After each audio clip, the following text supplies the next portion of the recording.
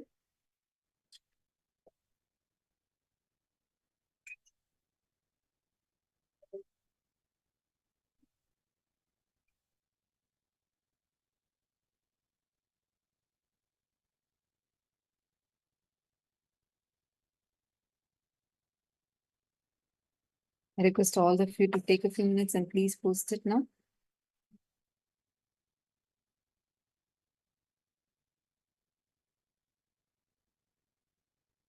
Shall we see what the actual answer was? Ready? All right, 3, 2, 1. This was the image. These are the colors that were shown. I request all of you. Now, see, do not verify your answer just as a matter of fact. Like, you don't need to just check saying that, okay, I posted this as, let's say, something. You saw a mobile phone. Don't say, oh God, it was a laptop here, that a desktop is shown here, but I saw a mobile phone and I did not manifest. No, even you seeing that phone, which is something to do with the device, which is very close related to the image, then you have manifested. So take a few minutes and verify your answer accordingly. This is the initial level, how you will start manifesting. Then slowly, slowly, as you continue to cherish that space, you will start manifesting it better and better. Are all of you understanding this? I request all the participants to please sit and do this now.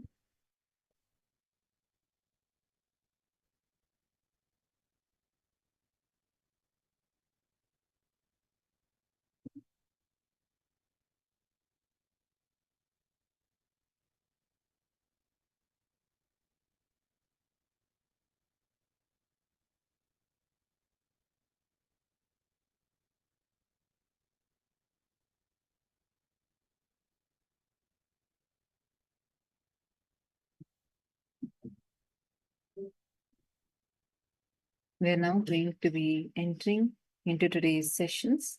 Today, all of us are going to be learning about what is the true leadership consciousness, how to experience the leadership consciousness inside of us. We're going to be having the darshan of Bhagavan Tripurantakar Murti today. So we all are going to be blessed, showered with this very powerful darshan and learning about how to be your own boss, how you can manifest the leadership consciousness inside of you. And we are also going to be experiencing the Kailasa Loka, how to experience the abode of Kailasa.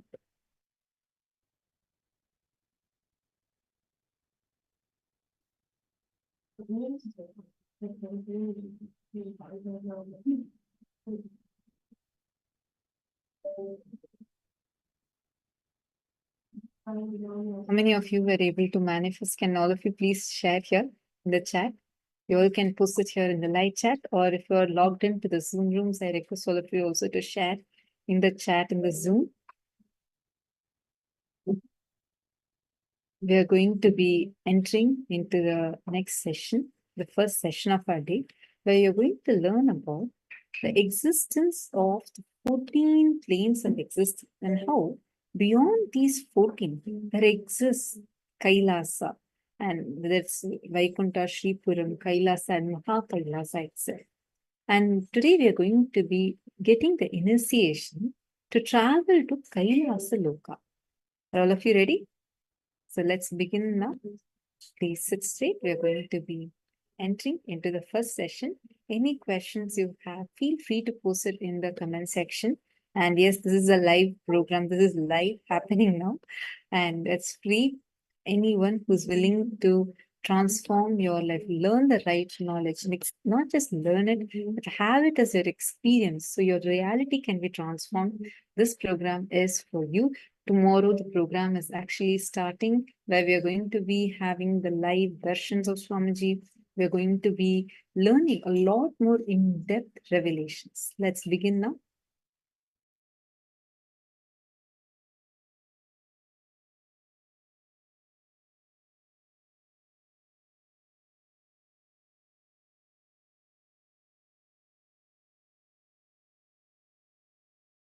Sanatana Hindu Dharma reveals about this cosmos. It has vertical time zones, higher worlds, Bhuva, Suva, Tapa, Maha, Jana, Brahma, Vaikunta, Kailasa, the higher worlds and the lower worlds, Atala, Vitala, Sutala, Talatala, Mahatala, Batala. I'll project a simple description diagram of these lokas. Understand? Sanatana Hindu Dharma, the Hinduism, reveals about the cosmos, the higher planes, vertical time zones, and the lower planes, both. Just physical mutation and mental mutation happens in the lower planes of the universe. But conscious mutation, superconscious mutation happens in the higher planes of the universe, vertical time zones of the universe. Here I am projecting a simple description diagram of the vertical time zone. So understand, this is the rough description of cosmos revealed by Hinduism. The vertical time zones, Suvarloka, Maharloka, Janaloka, Tapaloka, Brahmaloka, is where conscious and superconscious mutations happen. The lower worlds, Atala, Vitala, Sutala, Talatala, Mahatala, Batala, Rasatala, in these worlds, just physical and mental mutations happen. So understand, this Brahmanda, cosmos, is focused on giving superconscious mutation to all beings and ultimate oneness, Paramadvaita Anubhuti.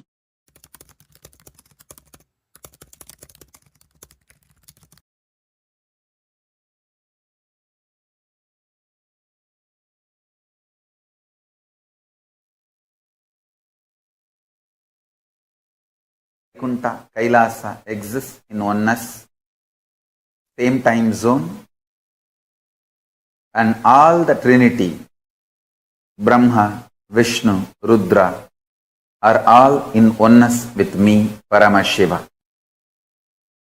I'll describe precisely how the Kailasa is.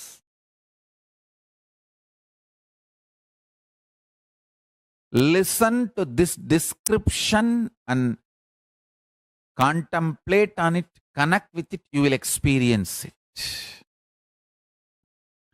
See, you see many of the photographs taken by NASA and many telescopes from the space station and the science fiction movies and all that. Whole background is dark and the suns, stars, all of it look like a light, flickering light. How you get the pictures, videos of the cosmos. It's like a black, dark background. In darkness, the stars and suns and moons are like a light point. Understand? Kailasa is just the other way. Full of light. Extreme light. All the stars, everything looks like a dark spot. Small, small, small flies. First, visualize how this Bhu Mandala looks. This Bhu Mandala is already portrayed and photographed, videographed by NASA and other space organizations, and it's available to you all. It is just the opposite. Whole thing is extreme.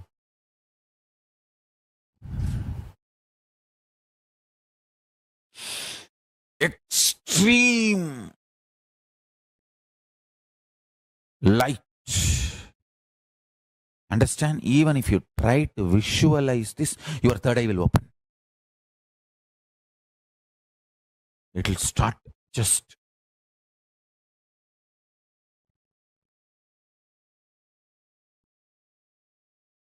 that's all. I tell you, if you just breathe this Kailasa light, I'm going to open that whole Kailasa light to all of you. Now, the whole Kailasa space. Just breathe this space.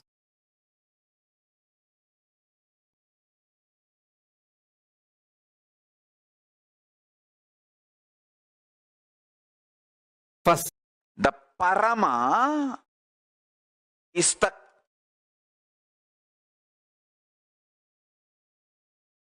atmosphere of Kailasa, like the valley, atmosphere which we breathe in the planet Earth is this air filled with oxygen, carbon dioxide, so many different gases, different. The prana, samana, vyana, udana, samana in Ayurvedic tradition and the yogic tradition and the modern day science, oxygen, nitrogen, carbon dioxide, whatever you claim. This Vali Mandala, the atmosphere, how the Earth's atmosphere is filled with various gases. Same way, the atmosphere of Kailasa is Parama state. So anyone who exists there is in Parama space. Parama Shiva, Para Shakti, Parama Ganapati, Para Brahmam, Paramburul, Parama Surya, Parama Subramanya. Anyone who exists in that space is Parama. without any conflict, superiority, inferiority, complex fight, without any of it, they all just exist organically in a beautiful divine order which binary logical mind can never understand. Only Nyaya Vaiseshika, higher multidimensional logical mind can understand. If you are God, I am also God, is multidimensional logic. Nyaya Vaiseshika. If you are God, how can I be God? If God is God, how can I be God? Is binary logic. Binary logic works only in computers, not in Kailasa. Binary code works in Microsoft, not in Macrosoft. Only Nyaya Vaiseshika works in Macrosoft. Binary works only in Microsoft. Same way, zillions of enlightened beings put together is Kailasa. All the greatest knowledge, possibility, powers, everything put together is Kailasa. Paramashiva really loved, loving, showering himself on all of us. That is why he is still keeping that civilization alive, alive. Again and again he revives that civilization, even though human beings go and destroy it. By their ignorance they get swayed and destroy. Then again he revives. Last time he revived by coming to Madurai as Sundareshwara and with Meenakshi, Parashakti Parvati. He revived the Kailasonnata Dvatashanta Shyamala Pita. Now he saw again the need for revival once more has arisen. The need for revival has happened, is again here back to revive the enlightened civilization. I'll give you the time, the whole sutra. Thought current. Enlightenment means manifesting the state of Paramashiva, unclutched nirvana, nirvigalpa, suddhadvaita swarupa samadhi.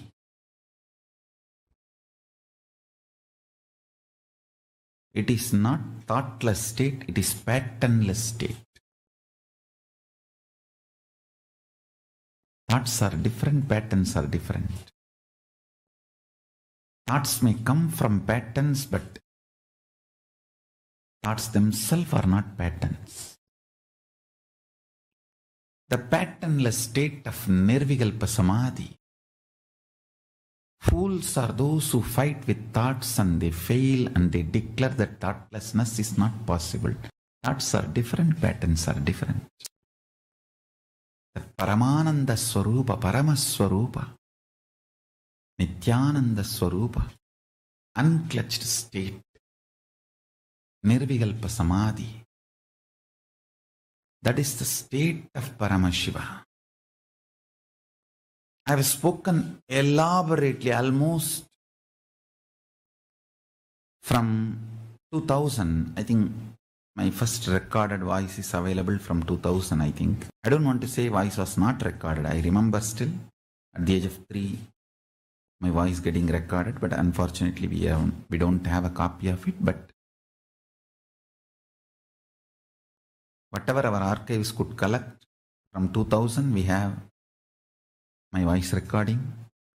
From 2000 to 2009, 9 years, I was speaking only on this subject because fundamentally people need to experience the state of Paramashiva, like through Kalpataru, Ananda Spurana, Nityananda Spurana, Bhava Spurana, Bhakti Spurana, Yoga Spurana, Jnana Spurana, Shakti Spurana, Atma Spurana, Aham Spurana, almost all the Spurana courses and programs.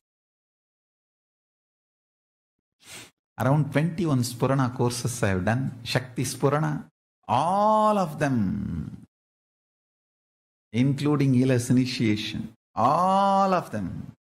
Ila's initiation is fundamentally initiating you into that Nirvikalpa Samadhi, unclutched space. Almost 9 years I spent initiating millions of people. Every nook and corner of the world. That 9 years, the way I traveled all over the world to reach out to people. Organization was started in 2001 in Tiruchengodu, but my public life started in 2000 itself in Tiruvannamalai, doing the Chandi Homa in Tiruvannamalai, Rajarajeshwari temple, which is just in front of our ashram. Those days it was in our devotees' hands.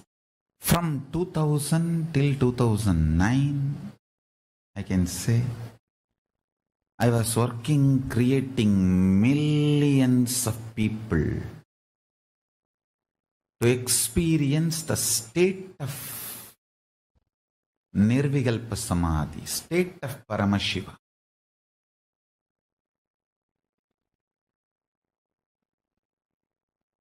Giving assurance, support, initiation, ultimately experience itself. Using multiple methods, techniques, writing books, almost 24/7. Literally like Shiva Bhuta, I worked.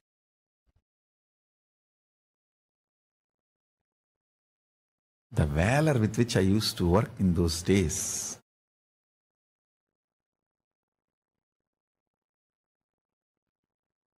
In one statement, if I have to describe how I was in those days, Tondaravu pannalana Sivaniru, panna Sivanairu. It's like, people don't disturb you, be Shiva. Just remembering. If people disturb you, be Shiva.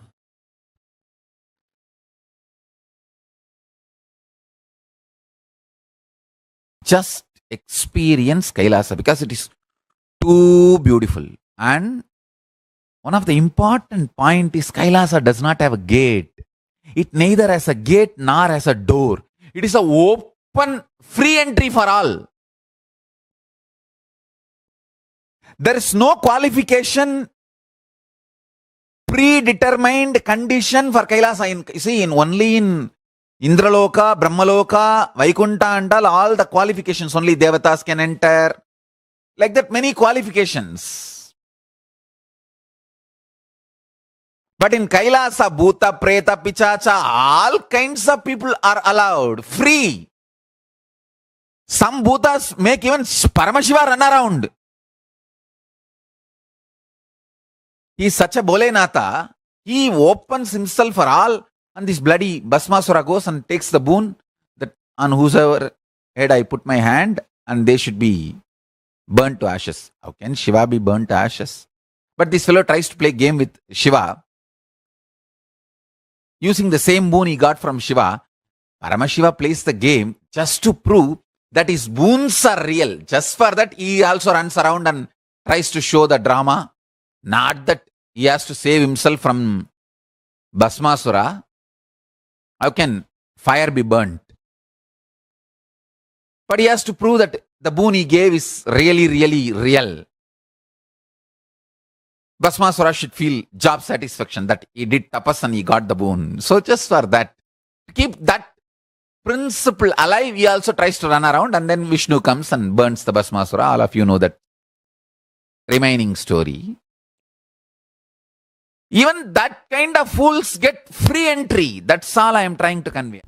Sometimes people ask me, what's the difference between various states of consciousness and various planes of the universe? Understand?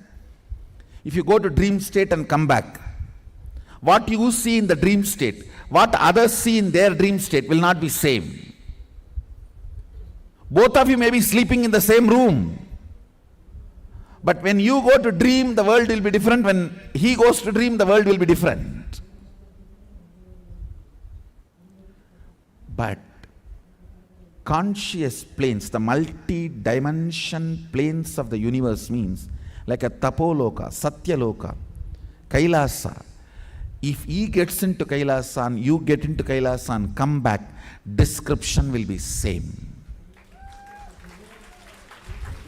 The scene will be same. Listen carefully.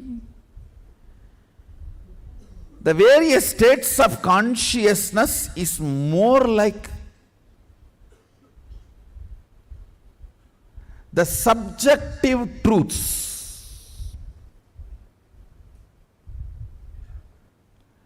Planes of the universe means subjective truth becoming reality in the universal plane. Understand? How? Now all of you experience the same in this Jakrat plane. This wall is same for all of you. This mic is same for all of you. The interpretations about the mic will be different. The knowledge about the wall will be different. Perception about the wall will be different, but wall is same. Understand? Truth is same. The facts you derive will be different.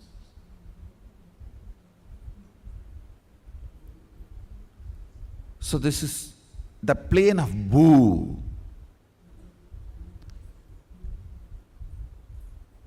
If you enter into the planes of Swa, Tapa, Satya, exploring those planes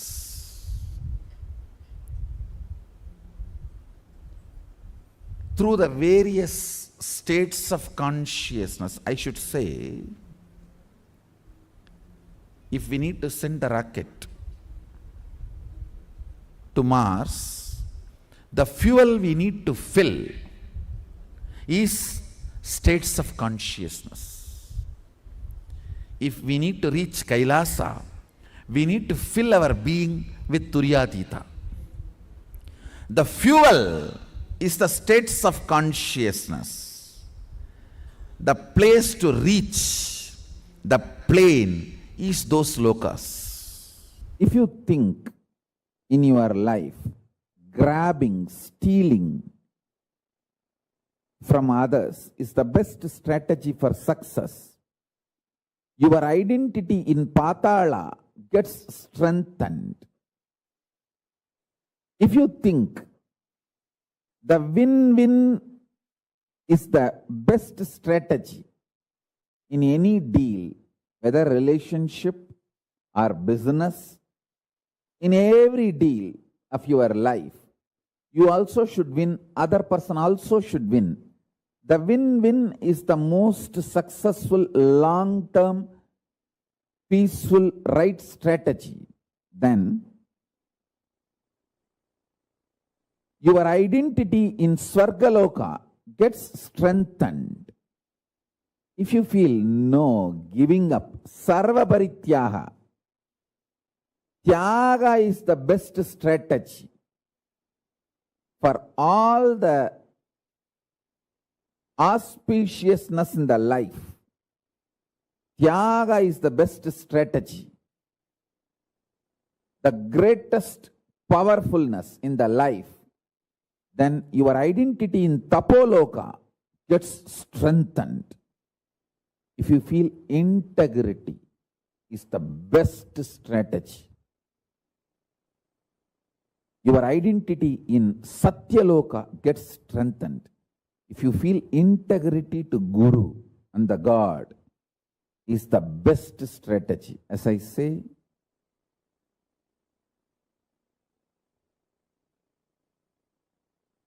Paramashiva revealed many times the manifest form of Paramashiva is Guru. Unmanifest existence of Guru is Paramashiva. State of Guru is Paramashiva. Statement of Paramashiva is Guru. Statement of Paramashiva is Guru. State of Guru is Paramashiva. Avyakta of Guru is Paramashiva. Paramashiva's Vyakta is Guru. Manifest component of Paramashiva is Guru. Unmanifest existence of Guru is Paramashiva. Understand? The extraordinary powerful existence, extraordinary powerful existence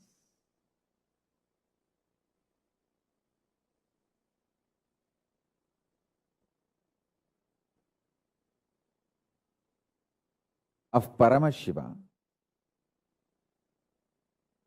in his avyakta, unmanifest, remains as Paramashiva.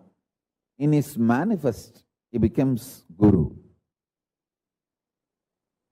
Some of the powerful cognitions I repeat, so it enters into your very core cognitions, your very being, your very core.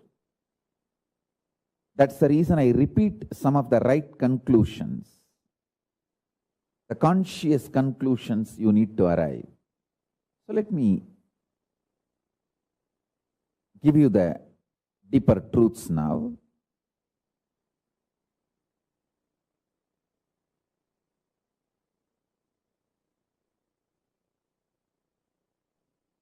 Level by level, understand about your body.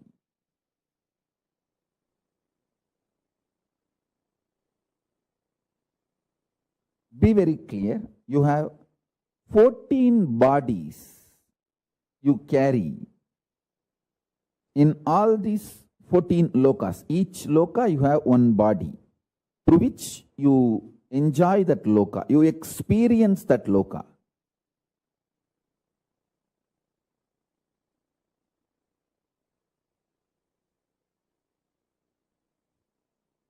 Actually, the body you carry is the base from which you enjoy that loka. So the body you are carrying now in this bhuloka, where you are sitting and listening to me, this body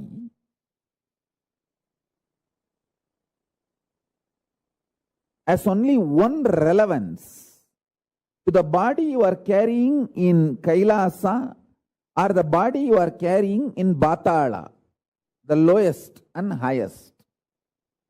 The breathing which goes into you and comes out, the prana is same. The prana which goes into your body, in this body you are carrying, goes up to the body you are carrying in Kailasa and goes up to the body you are carrying in Patala. All these 14 bodies are stitched with one sutra, one thread called the prana functioning in you. Understand? These are the most subtle truths. if you start cognizing them, sitting with these powerful conclusions, you will start manifesting powers. Because they are so powerful, they manifest as powers in you. If you understand the breathing you are doing now adds prana, life energy into you, that prana from Batala goes to Kailasa through your body. Understand? Now I am wearing 1 lakh Rudraksha, little more than 1 lakh, because this 3 Gauri Shankar Mala which I am wearing is each one of them 108, 108. This 1 lakh Rudraksha, this whole 1 lakh Rudraksha is tied through a thread. Same way, the body you are carrying in all 14 lokas are tied through a thread. One of the greatest blessing I had in my life was I was literally, really in love with Arunagiri Yogeshwara, my guru, when I was listening to him. When I was listening, I was really in love with him. There was no calculation, maths. All I know is I am blessed even to get this space with him over.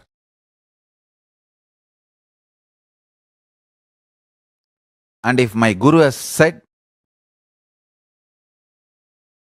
after the end of this satsang, your life is going to end, everything is over, even then I would have decided to be with him. I would have said that is absolutely okay for me. Take the life, let me be here with you. I was ready to pay my life to have that one sitting with him. I was very clear. My life is too small to pay for his presence. I was absolutely clear. If he demands my life, I will, without even having second thought or any maths, I'll just give him. Because I know the logic with which he was functioning is worthy of paying millions of lives. Understand?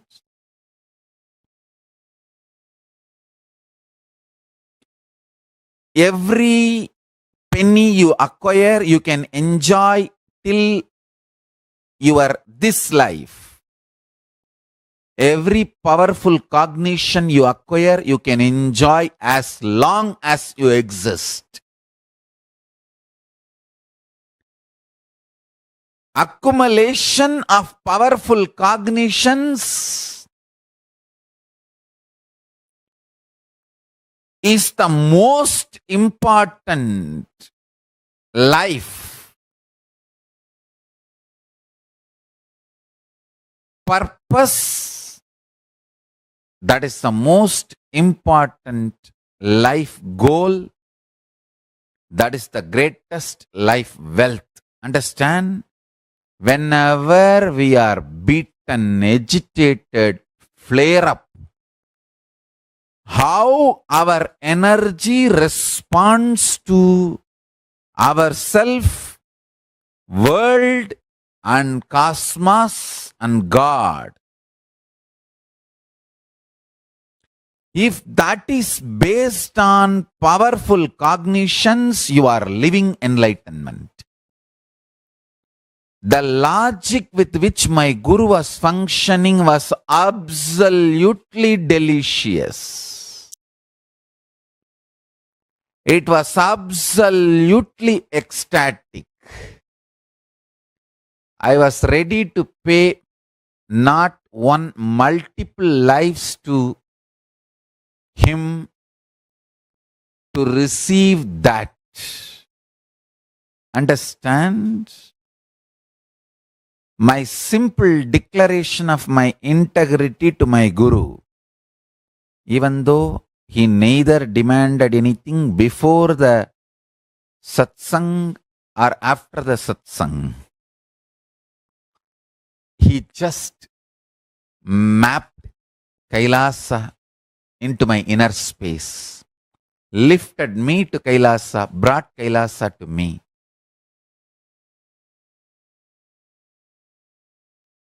I literally do that to all of you now. I lift you all to Kailasa and bring Kailasa to you. Listen. Listen intensely. You can have 1,000 reasons why you should be integrated. You can have 1,000 reasons why you should not be integrated.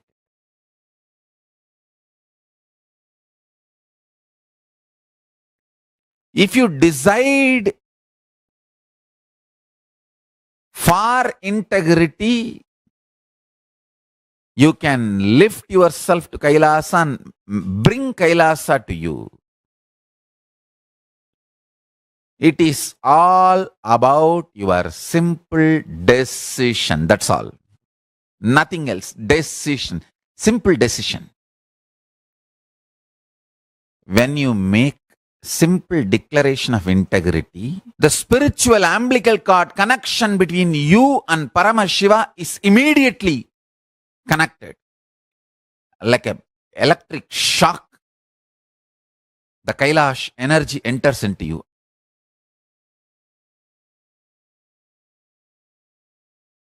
Please understand, like how Mahadeva's Kailasha, he has instructed when people are sincere, give way, give darshan wherever they are. Because Tirunavukara Swami is so sincere. Just in Tiruvayyaru, he had the darshan of Kailasa. Ravana may be powerful, devotee, because he is not sincere. He could not carry Kailasha to wherever he wants. Power does not move Kailasa.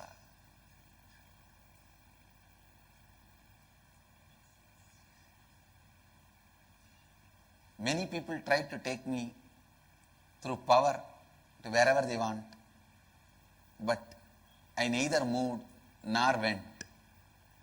It can't move. But for many people, wherever they are, I went and gave them darshan.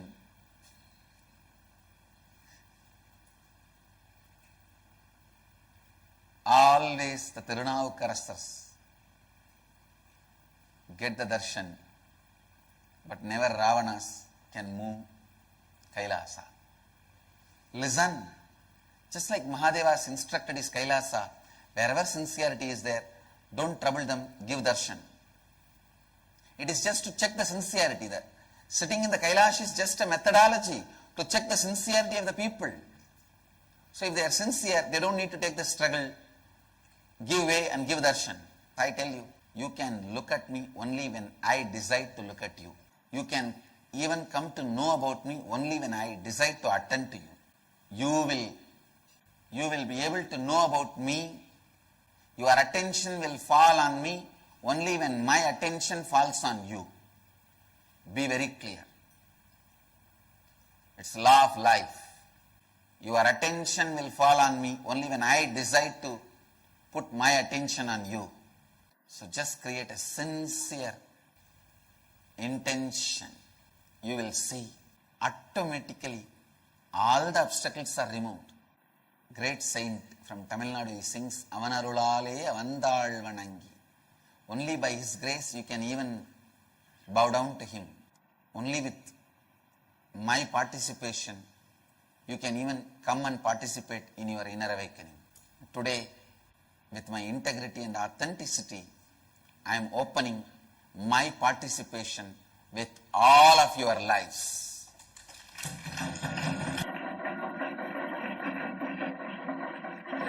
With integrity, authenticity, responsibility, I commit with you all make the sincere intention, I'll make it into reality. Listen intensely. First truth. Tell Paramashiva, I know you are real. Second truth. Not only Paramashiva is my first priority, he is the only priority. Third truth. Let my independent intelligence, consciousness, my will to feel good, bad, right, wrong, my individual soul exists only as extension of Paramashiva. Let me think what Paramashiva wants. Let me will what he likes.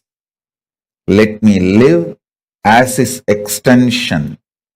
Whatever is good as per Paramashiva, let that be good in me. Whatever is right as per Paramashiva, let that be right in me. Whatever is powers as per Paramashiva, let that be with me. Whatever is right as per Paramashiva, let that manifest in me.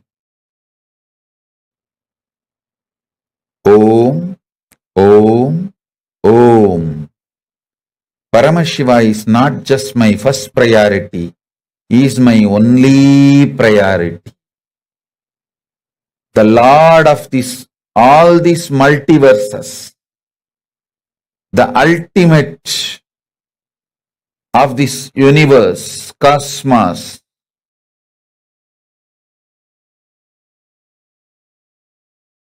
Om. Let Paramashiva's activism manifest in me. Let me breathe only the way he wants. Let me think only the way he wants. Let me live only the way he wants. Let me desire only the things he wants. Let me enjoy only the things Paramashiva wants. Let me live only the way Paramashiva wants. Let me manifest only what Paramashiva wants. Let me attract only what Paramashiva wants. Let the activism as defined by Paramashiva manifest in me. Let intelligence as Paramashiva wants happen in me.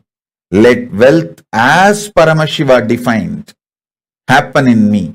Let life as Paramashiva defined happen in me.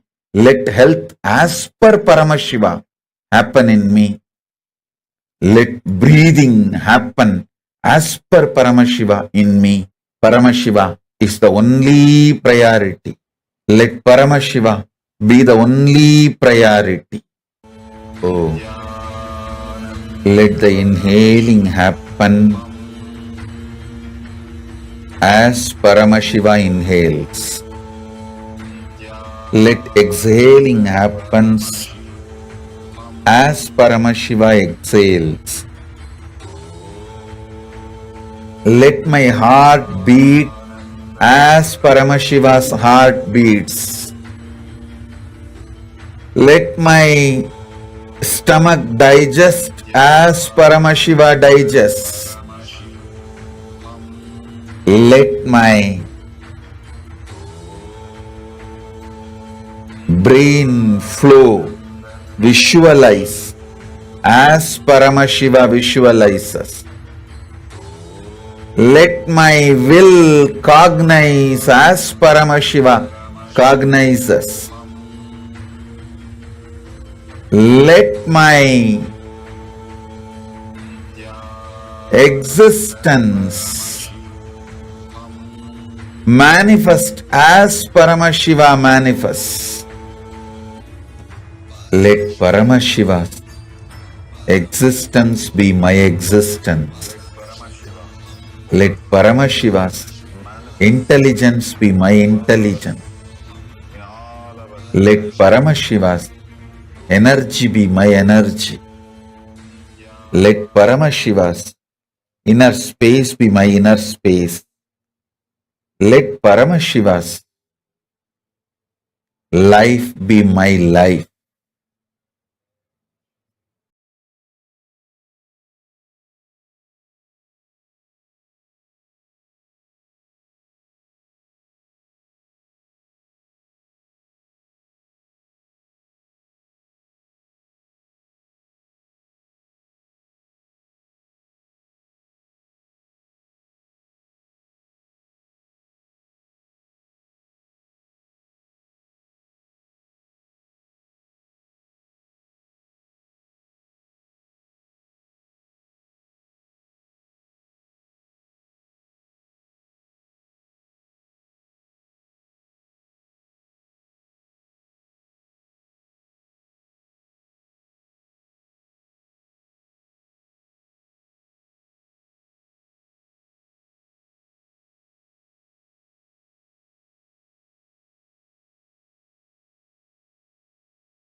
It's a very powerful revelation that Swamiji revealed on how the Kailasa Loka actually exists.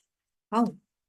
That very plane of existence, that very abode of existence, it is so different from what we normally even know as space, because usually we see the background is dark and the stars are bright. Swamiji said in Kailasa, actually, the Kailasa is so bright, so glowing, that even the stars that are twinkling will appear like dull spots in that. So, how it is going to be, you're going to have that as an experience in the darshan.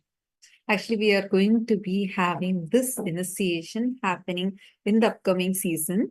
And Swamiji is going to be doing a very unique process where you're going to be lifted to the parallel universe of Kailasa, where you will start experiencing that very plane of existence as your own existence. So this is what we are going to be having today. And I know all of us are really, really excited to have this initiation. I request all the participants that are here with us to please share what did you understand so far from this session. Please post, take a few minutes and please post whatever you have understood so far from this session.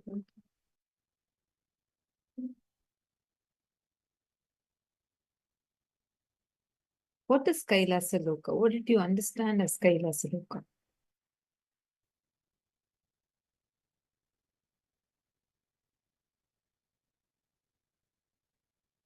See,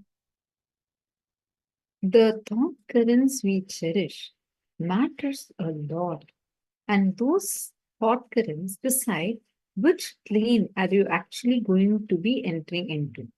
Whether are you going to be entering into the plane of Swargaloka, or you're going to be entering into Maharloka, Janaloka, Tapoloka, or Kailasa, which thought current you're going to be cherishing, whether it's Satyaloka, or Kailasa, or Mahakailasa, it is all based on what cognition. See, every loka has a particular principle. Loka means, I can't even say universe because our idea of universe is far limited.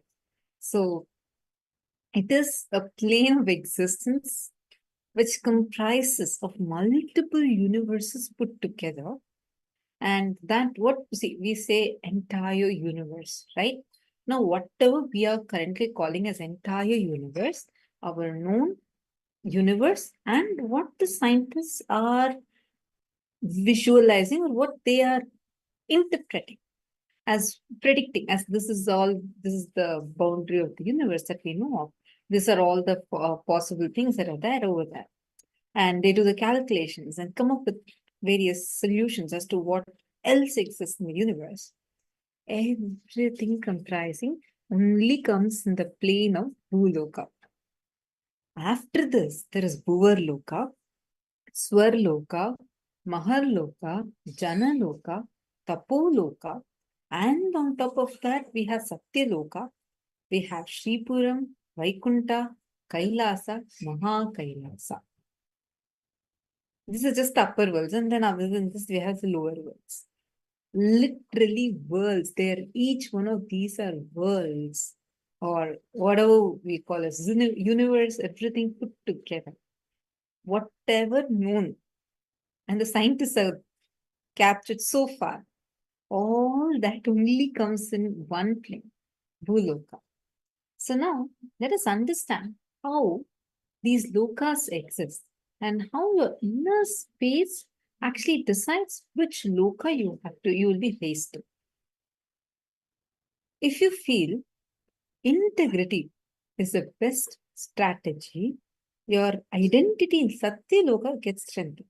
If you feel, hey, integrity to my guru is the best strategy, integrity to my God is the best strategy, Paramashiva has revealed many times the manifest form of Paramashiva is Guru. The moment you declare that integrity as your strategy, you will be simply raised to Kailasa. Simple thing, integrity. Actually, if you just declare integrity to Swamiji, you don't need to go from, actually, it does not work like, you don't need to actually go from Bhuloka. First you have to go to Bhuvarloka, then to Swarloka, then to Tapoloka, then to Mahaloka, then to Janaloka. It does not work that way. You can just get whichever loka you want to go to. It's like a direct flight from Bhuloka. This is the main connecting point. From here, you have direct flights to go into each of the lokas. What thought currents you're cherishing, that decides which loka you're actually going to be entering into. How many of you are understanding this? Now take a few minutes and let us write down all the 14 lokas that are there and what are all the main thought currents that raise you to these lokas? Can I request all the participants to please write it down?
Hope all of you had time to write this down.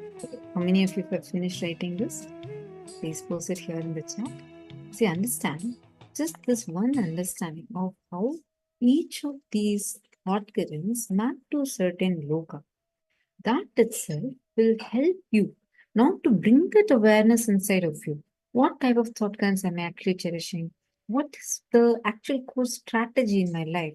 Is win-win my strategy? Then I'll be able to go to Swarga Loka.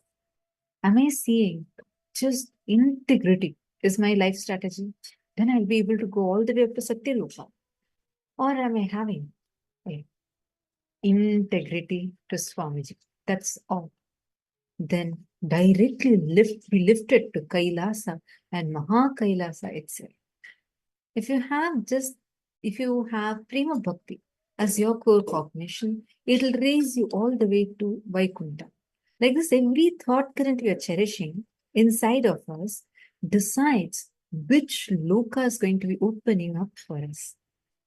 Now, as all of us are continuing to do this exercise, just being awareness to thought currents we have, we're going to be moving on to the next session where Swamiji is going to be revealing to us how to be your own boss. Let's now listen to the revelation.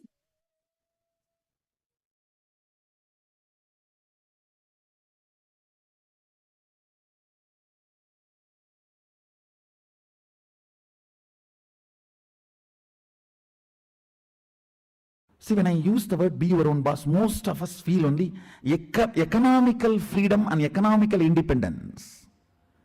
You think once you have your economical independence and economical freedom, you are your own boss. If you think it is all about economical freedom and economical independence, even if you get that, you will try to make others slave with the same stupid structure in which you were functioning, because now you have become mother-in-law. You torture your daughter-in-law the same way your mother-in-law tortured you, and you continue the tradition. Any continuity of the tradition, whether you are a daughter-in-law or mother-in-law, you are slave. You can't be your own boss. You may be poor man's version of rich man becoming reality, not the real rich man. You may be slave's version of boss becoming reality, not the real boss. Boys live as slaves, men live as slaves version of boss, legends live as real boss. Real boss means breaking from this whole chain of being slave or keeping somebody as slave using the same system through which you have been kept slave. So it is not just economical independence, that is a side effect. It is not just economical freedom. It is a lot more. I'll call it as cognitive freedom, freedom to cognize without the interference of the intellectual terrorists. Listen, ability to cognize independently, which immediately liberates you, is being your own boss. Whether it is about your headache or head itself. The idea, cognition you carry about your headache should liberate you from the headache immediately. If there's a pain, you don't have the right cognition. Don't blame, I have the cognition, but I don't know how to use it. I don't know how to apply it. Still I have a pain. No. If you have pain, you don't have cognition. If you have cognition, you don't have pain. Whether it is relationship issues, headache, stomach pain, or economical issues, or the suffering of ignorance. Understand, that is very important. Suffering of ignorance means not standing up for your integrity at some time in the past due to weakness and ignorance, and not correcting it even now, is what I call shrinking, withdrawing from life. At some times in the past, you did not stand up to your integrity. And again, when those situations repeat, again you are not standing up to your integrity. That is what I call suffering due to ignorance, where you can't forgive yourself. Where you can't forgive yourself. First principle is correcting the blueprint you carry inside you. Listen. Whatever you cherish in your heart, secret chambers of your heart, you attract that, you manifest that, you make that into your reality. So what you carry in your heart, in your secret chamber, in your being, in your depth, about being your own boss, listen. The idea you carry, the idea you cherish, the idea you enjoy, being your own boss. What do you think as being your own boss? That need to be corrected, aligned. The first principle is correcting, aligning the blueprint. You are hardwired to manifest what you want. If you are manifesting difficulties, sufferings, and torture, that is what you want, be assured. Be informed that is what you want. I am not insensitive to you.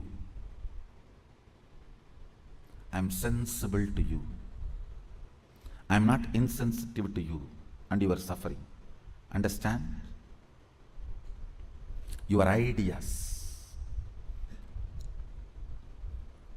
about being your own boss needs acid wash. If you cognize yourself as bound by your boss and you create a logical ideas and visualization, fantasy about being boss,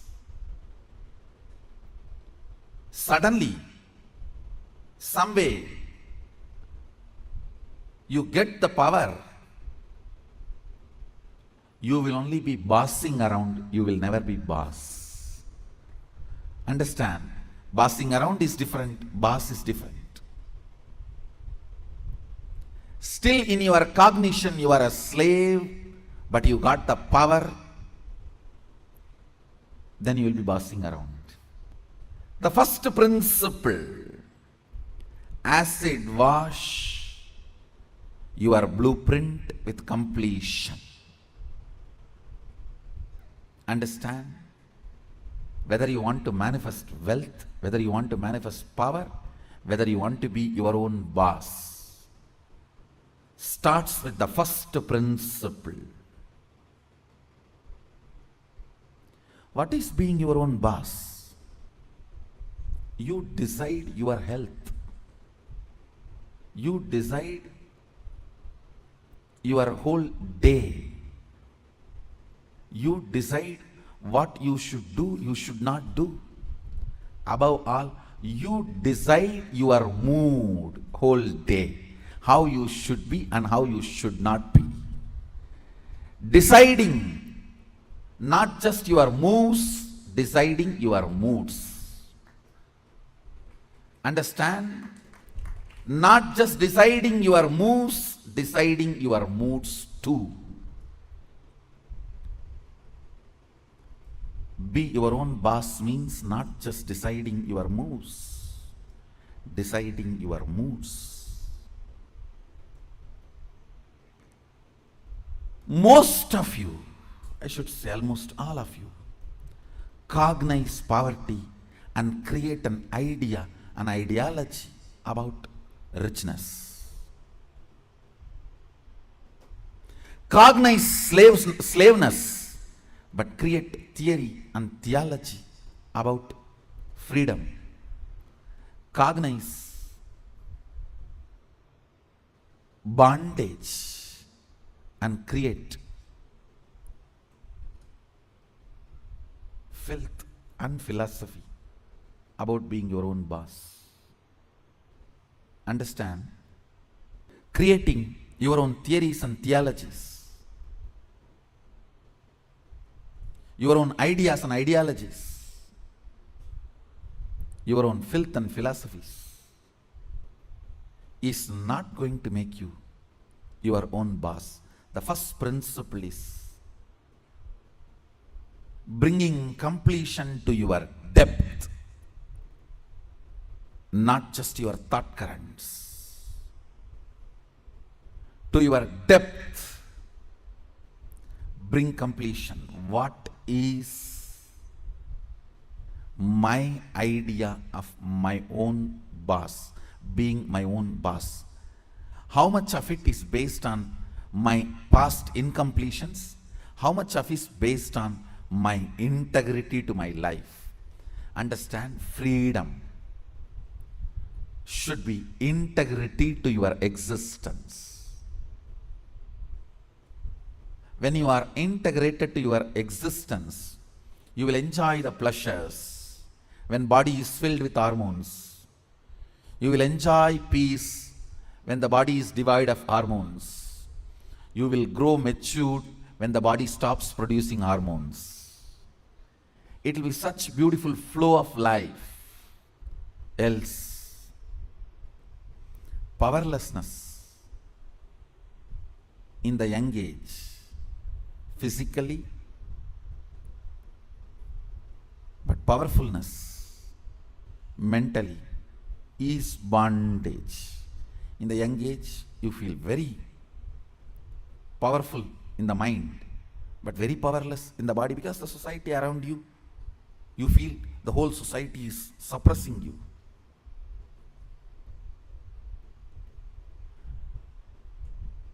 When you are old, the whole society gives you freedom to do what you want, but you become powerless physically.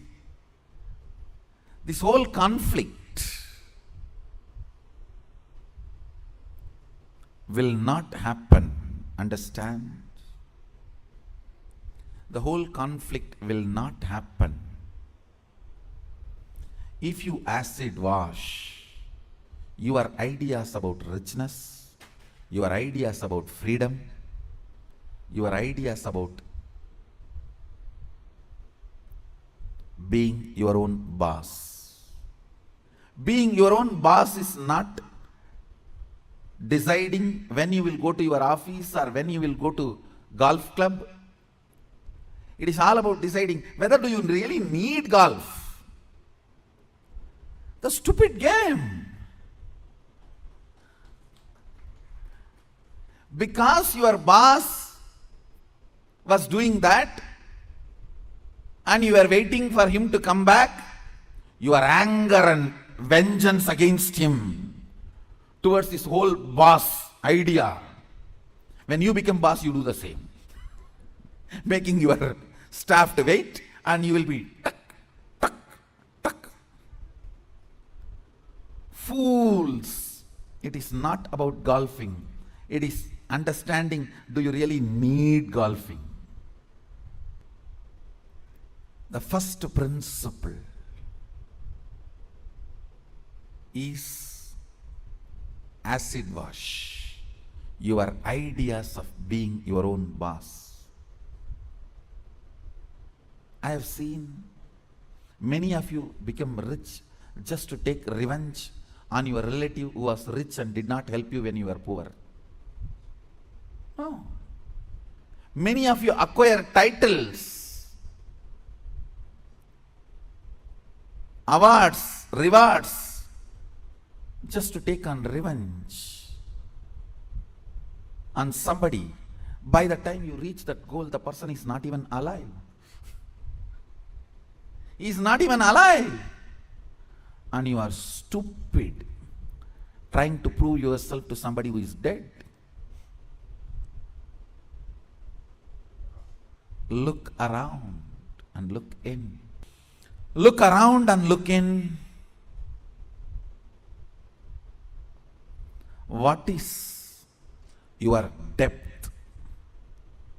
Understand? Your length, logic creates ideas Your breath, heart, converts that ideas into ideology. Your length, logic, creates theories. Your breath, heart, converts that into theologies. When your cognition, depth, is established in the completion, from that completion, the ideas of richness you create will simply become reality. From that completion, the idea of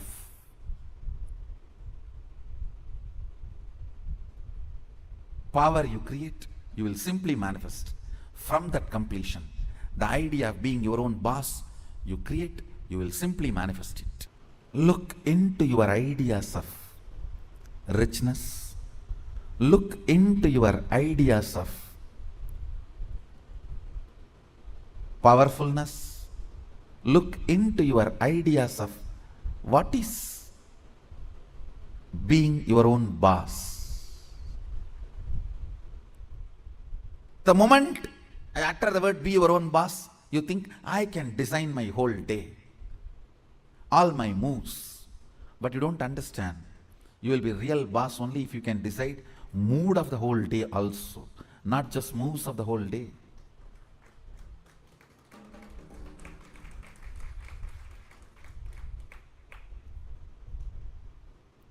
I'll say mood and moves both should be in your freedom. If I have to choose, I'll choose the moods than the moves. I'll choose the moods than the moves.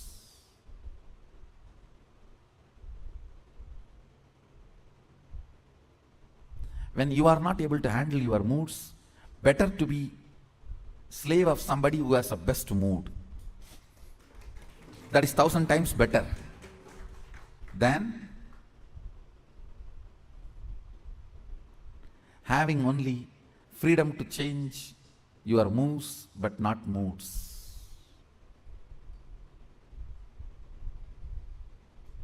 Few minutes, dig out your incompletions, ideas you carry about being your own boss. If you suddenly win a lottery and from tomorrow, no why tomorrow, today, from today, you are your own boss, what are you going to do? How is your life is going to be?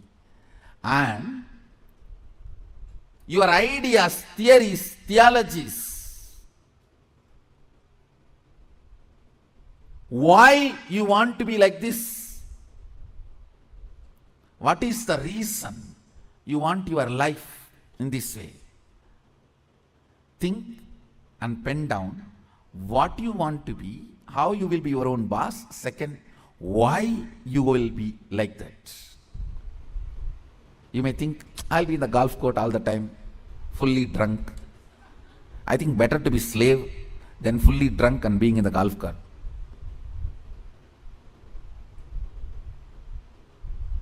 Why you want to be like that? Because that is what is your idea of being your own boss when you were a slave.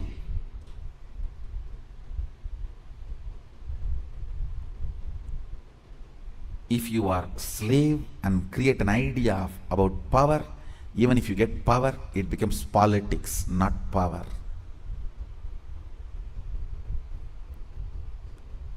If you have an idea of poverty and you get wealth, you don't become wealthy. Wealth stinks around you. Look into your ideas of poverty, ideas of wealth, ideas of slavery, and ideas of powerfulness, ideas of being a worker, ideas of being your own boss. Write first ideas. Second, ask why that idea got developed into your system. You will understand your incompletions. Incompletion means the past thoughts, emotions, patterns, hangovers, residues sitting in the present and suffocating you, not letting you live your future. Understand? even if you live richest life as per your imagination which you developed when you were poor, you will not be living rich life. You will be living the rich life as you imagined when you were poor. It will only be the poor man's rich life. It will only be the worker's boss life. It will only be the slave's free life. More than richness, you need to understand what for you need rich life. More than power, you need to know what for you need power. More than being your own boss, you need to know why you want to be your own boss. The first principle is acid wash your incompletions. I'll lead you into the second principle after this. So take few minutes and pen down. Why you want to be your own boss? What do you mean by being your own boss? Pen down the answer for both the questions. What do you think of being your own boss, your ideas, and why you want to be your own boss? Please pen down answers for both the questions. The second principle, understand? I'll repeat the first principle. First principle is acid washing your idea of be your own boss and why you want to be your own boss, what you want to be and why you want to be. Understand?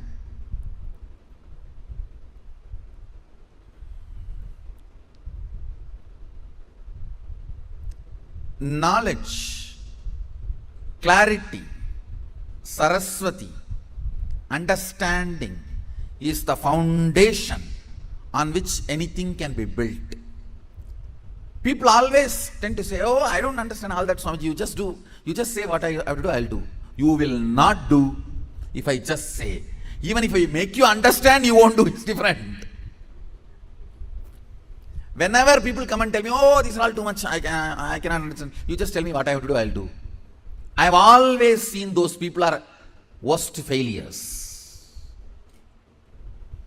Understanding is the foundation. It's a basic necessity. Please understand. It is from your understandings you collect cognitions. Cognitions. From cognitions you manifest. It is from your understandings you collect cognitions. From cognitions you manifest. So even in the understanding level, if some things are not there, it is missing, then no way you are going to cognize it and manifest it. So the first principle is why you want to do what you want to do. Even with this understanding, thinking through, internalizing, how many of you realized many of your ideas of boss is silly? Raise your hand. Relax. Understand? If you cognize you are sexually suppressed and your idea of freedom, the moment you grow up and get your freedom, first thing you will do, you will become a womanizer. If you cognize you are deprived of food, playing, anything, the moment you get a chance, first thing you will do is going to the other extreme. No extreme is freedom. Understand? No extreme is freedom. Powerfulness is freedom. When Sadashiva describes about the dress in the Agama, Sadashiva beautifully describes about food, dress, place of stay, such precise definitions. If you are new to Hindu tradition, I will introduce the word Agama. Agama means Sadashiva expressed, Devi received, and Vishnu adopted that as a software to run the universe.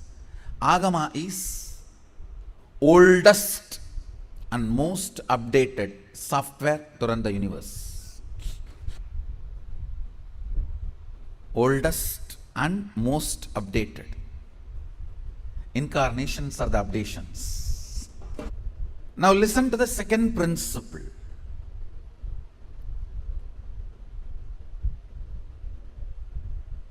Neither your ideas about being your own boss is right, nor they are wrong. Listen carefully. Coming to the same understanding principle, neither your nudity nor your modesty is right or wrong. If you are feeling empowered by covering yourself, that is your dress code. If you are feeling empowered by exposing yourself, that is your dress code. What all the ideas about being your own boss empowers you?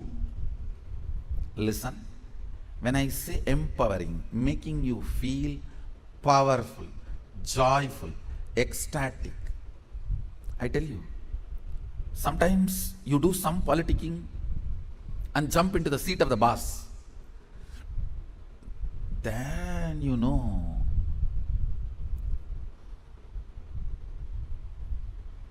from where you jump to where. Potato felt the pot and the water in the pot is too hot and it jumped into the fire. Because the pot and the water in the pot is too hot, potato jumping into the fire. Precise stupidity you do because the seat of a worker seems to be too hot, you jump into the seat of the boss. Understand, feeling empowered matters. Feeling complete matters. You may say, no. If I just grab the seat, in 6 months I'll become all right. You may become insensitive, but you will not become all right. That is like astrologers telling, oh, next 7.5 years you have Shade Sat. After 2.5 years, Rahu. Then again, 3 years, a very bad Grahas. Then if you ask, oh, after that I will become all right. No, you will be habituated. No, that is exactly. If you are consoling yourself, let me grab the seat by hook or crook. Then in 6 months, I'll become all right. No. You may become insensitive, but you will not become all right. And one more thing. Whenever you become insensitive to some parts of you, that develops as a blind spot and continues to torture you. Understand? Continues to torture you. Completion matters. Feeling empowered matters. To be your own boss. So second principle, listen.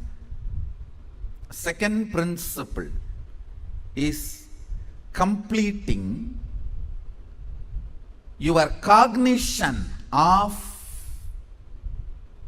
slavery, being a subordinate, being a staff, being worker, not being boss. Completion is the second principle. Of course, third principle is responsibility. I call it responsibilism.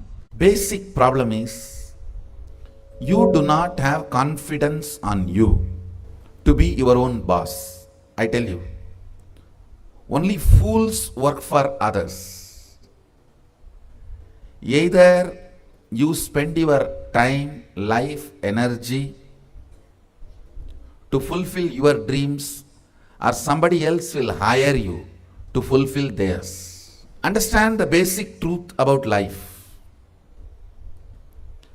You may be giving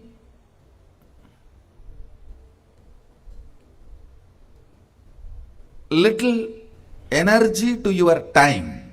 See, you have time in front of you as days.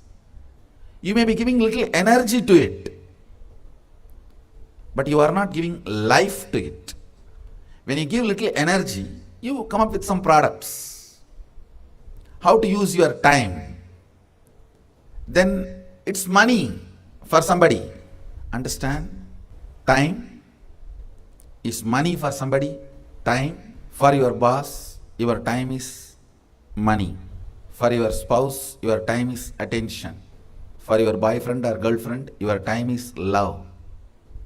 But actually, your time is life for you. Understand? Your time is life for you. You may be giving little energy to your time, but not life to your time. That is where this whole problem is, I tell you. Even if you think you will be a worst failure, be your own boss.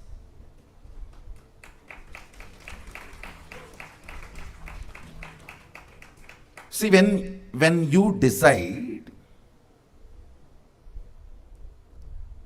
what should be done, how to make yourself a product, how to share with the world, when you have the complete freedom, you can't be in depression for a long period. You can't be in depression for a long period. You have to wake up. There are multiple reasons why you should wake up, but you will wake up. Sometimes greed will push you. Sometimes jealousy will push you. Sometimes inspiration will push you. Sometimes right things, sometimes wrong things, but you will be pushed. When you add life to your time, when I say adding life to your time, I mean, listen carefully. Ends of your actions result completely for you. You become responsible end to end. That is what I call adding life to your time. Listen, I'll repeat. Ends of your action, effects, side effects, everything affects you directly, completely. Naturally, this situation will make you responsible.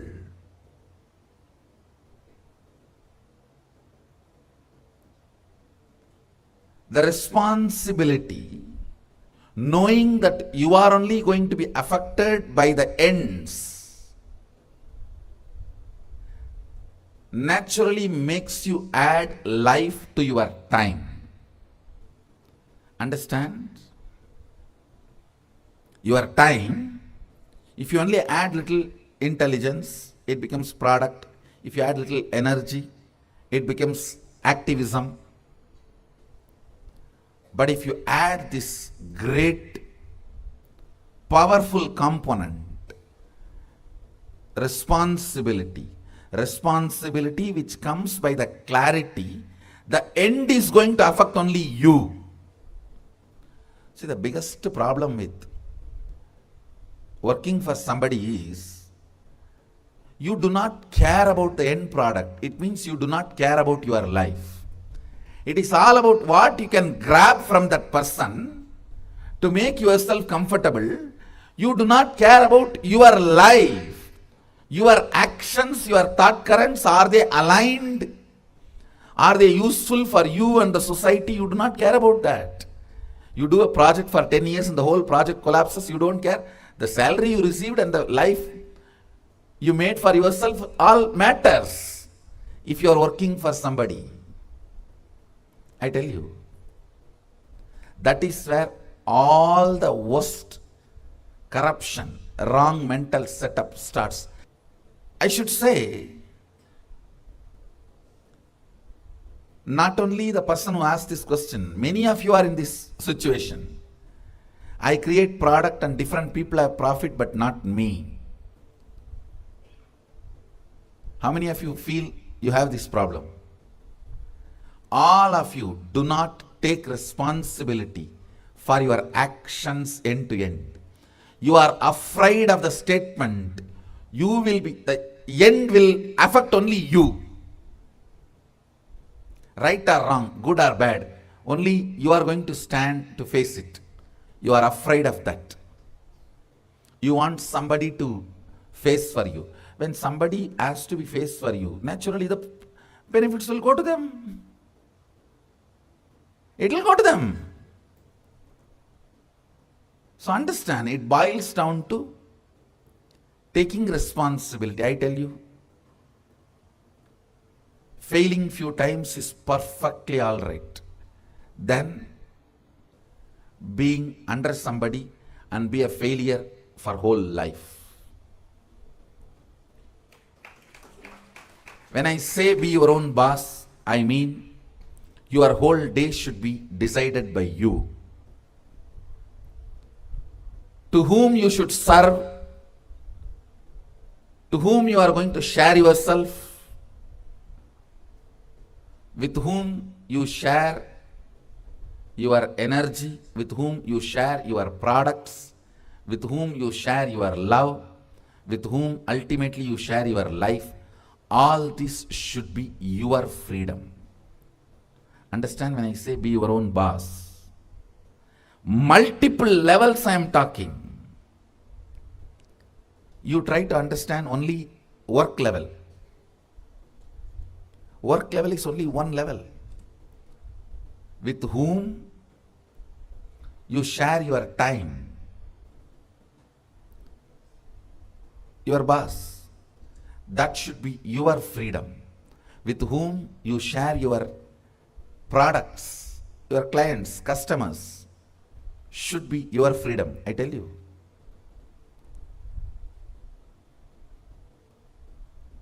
You are successful as long as your customers do not make you compromise on your integrity. Once you compromise on your integrity, they will be the first failures.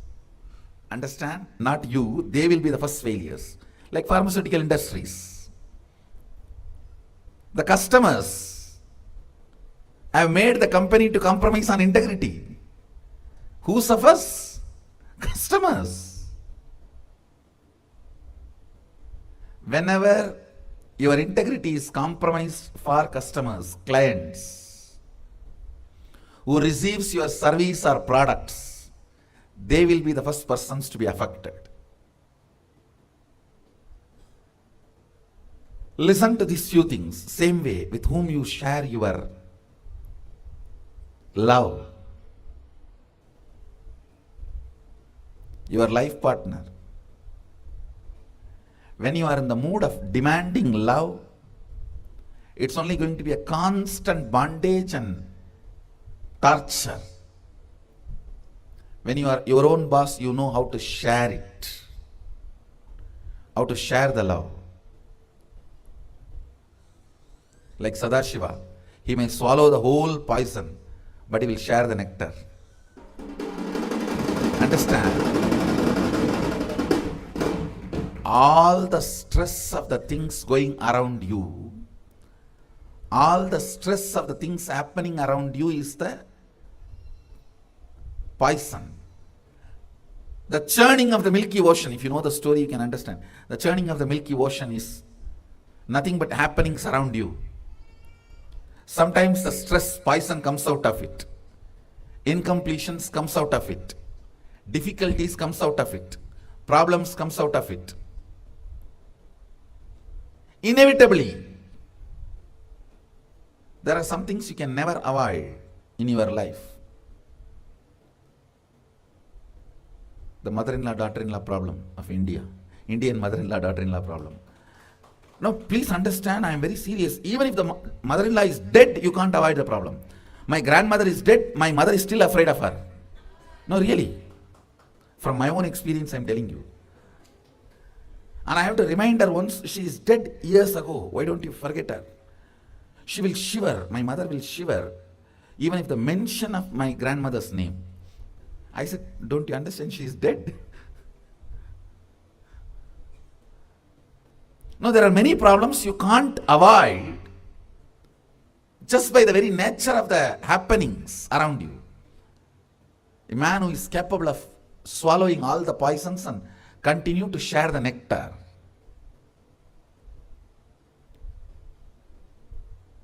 becomes leader. That is what I call ability to share love. Understand? Decide with whom you will share love will be in your control, not in the situation's control.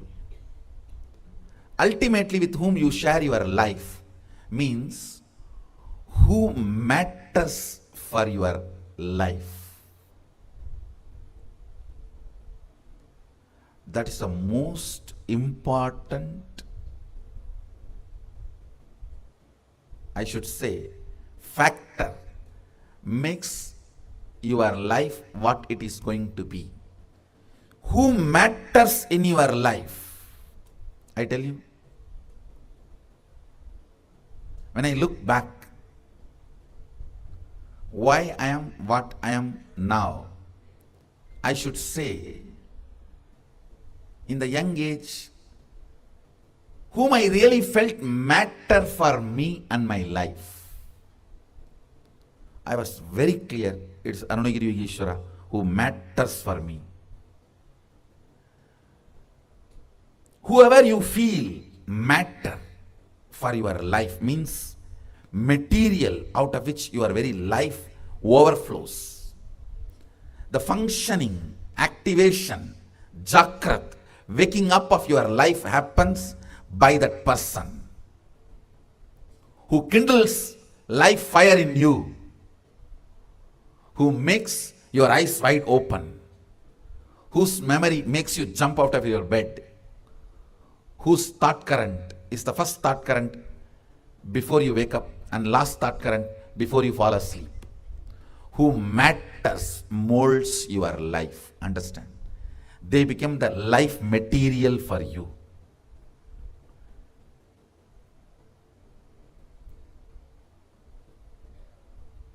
You really need to dig out who matters for you, because they are going to manifest through you in next few years. Whoever matters for you, you are in Shaktipada with that person. If that person is a politician, you are going to become a politician. If that person is a cinema celebrity, you may not become cinema celebrity, at least you will be in fantasy of the cinema celebrity. You will be fantasizing. You are a celebrity at least for a few people around you. You are Facebook. I wanted to teach today. The third principle is responsibilism. Understanding the end result is going to be affecting only you, even though you try your best to push it on somebody else. It's the end of your life. Do you want to be standing and giving justifications, or do you want to be standing and declaring your victories? What is it you are visualizing? End of every situation, do you want to be standing and giving justification? Oh, I tried my best, this fellow failed, and that fellow disappeared, he ran away, she disappeared. Do you want to be talking in that language? Or do you want to be standing and declaring, whatever I have been endowed, given, I used it to my best. I did it my best. Do you want to be standing and declaring this? Or do you want to be standing and, oh, I tried my best. This person ran away, that person ran away. Anybody else in my situation would have committed suicide. I at least survived. What is the language you want to talk end of the day? That matters. Whatever language you talk, you are responsible. This understanding will make you your own boss. Understand? Just because you stand up and say, oh, this fellow ran away, that fellow ran away, nothing wasn't right, all grahas were against me, all this was against me, that was against me, that was against me, and anybody else would have committed suicide in my situation, at least I sailed through. Even if you talk all this, who is going to be affected by the end result? You.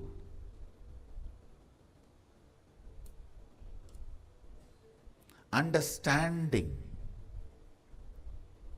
End of the day, effect, side effect, after side effect, side after effect, all effects are going to be affecting only you, is what I call responsibilism. Understanding this is responsibilism. Responsibilism is the third important principle to make yourself as your own boss. With this responsibilism, start building. I tell you, like salt adds taste to the food, responsibilism adds life to your time. Only when the responsibilism is added into your life starts. Only when the responsibilism is added to your time, life starts. So the first principle is knowing why you want to be boss and what is the reason you decided to be your own boss. Second, completion with the blueprint you carry. Third, responsibilism. You need to know responsibilism is not just technique or a strategy for social success or just being your own boss. It is actually a spiritual awakening. Because when you start feeling responsible, it's not that only you are awakened to the external world, you are awakened even to the internal happenings. Awakening to the internal happenings is what I am calling enlightenment. See, I have seen sometime a small story. A guy opens his lunchbox in his office and cries, "Oh God, same brinjal." All his friends are feeling very bad. Next day again he opens his lunchbox, "Oh, same brinjal." Third day again he opens his lunchbox and cries, "Oh, same brinjal, oh God, I can't take it anymore." This goes on for 7 days. The friends are not able to tolerate. They asked him, "Why? Why don't you tell your wife to cook something else? Why are you suffering?" The fellow says, "Hey, I am not married, I cook for myself." No, this goes on in your life many times. Look, only when the problem comes, you even remember you created it.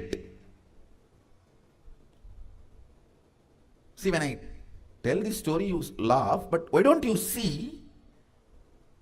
Only when problem comes in front of you, hits you, slaps you in your face, you see, but otherwise you know you are creating it. Sometimes you even create knowingly it is going to hit on your face. Let me handle it at that time. And you know you were not able to handle it last time when it hit. Last time when it hit you, you collapsed. You know you were not able to handle. But you have a false confidence. Let it come, I will face at that time. Let it come, I will face at that time. And you go on, create the problems. Never come out of that rut, that whole cycle. Understand, when you become responsible, you just wake up and ferociously break these blind spots. Ferociously dealing with your blind spots and breaking your blind spots is what I call responsibility. Responsibility or responsibilism is what I call third principle. Understand? Not just external, whenever you become responsible, it's not that you attend only external. Even to many of the internal blind spots, you wake up. Knowing that when you are going to open your lunch box, you will be sick, but still you go on cooking same brinjal because you don't want to go to some other shop and get something new. Is what I call blind spot.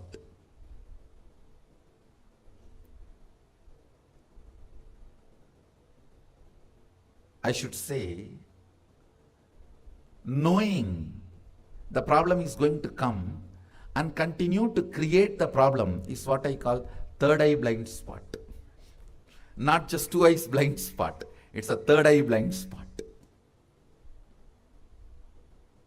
Responsibilism opens not only the external, even internal.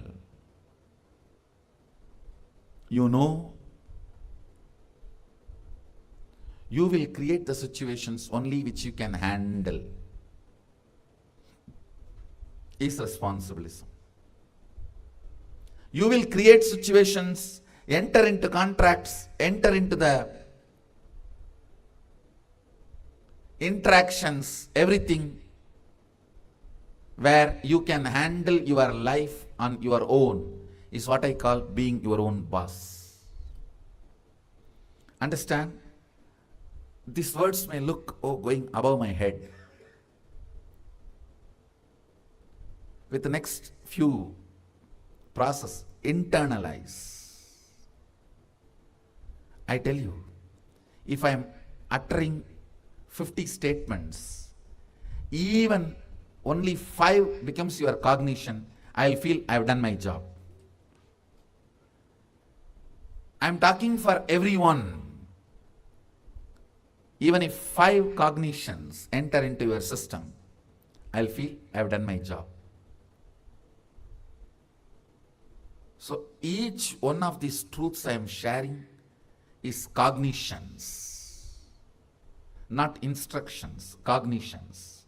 See, if I speak and you say, okay, he's telling something must be good for me, it is instruction.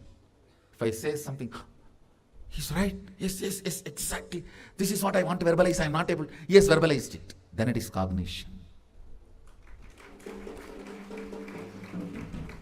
Then it has become your cognition. Even for 5 statements, your eyes lit up. If you are being lit up, it has become your cognition. I'll feel I've done my job. So answer for this question in one line. Responsibilism. Because you have not taken it, somebody else is taking it. Responsibility is not work, it is power. It is not work, it is power.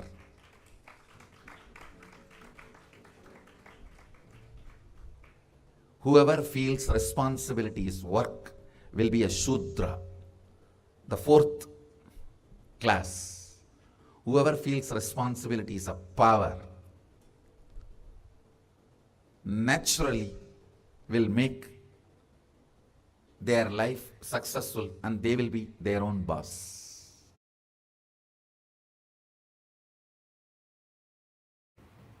It is such a simple instruction, but actually can maintain your whole life. The thing is, now you need to know how to live that instruction. Same way, such simple, straightforward instruction I am giving. Replace your cognitions with integrity. Any idea, thought current you cherish within you is a commitment you are giving to you. Put your whole being to fulfill it or drop it. Same thing with outside. Any word you are giving, put your whole being to fulfill it or drop it. Understand? Maybe looking too simple. When you start living, you will see your whole life will become different, because in every level your action, reaction, cognition, everything will be acid washed. you will start cherishing different thought currents. You will start cherishing different ideas, ideologies. Cognitive shift, keeping integrity, is the only cognition, is the simple, straight way to become your own boss. Understand? What I am talking is like a Vedic truths. When you apply, you will understand the authenticity and power of it. Authenticity and power of it. Being your own boss means being the master of your own cognitions,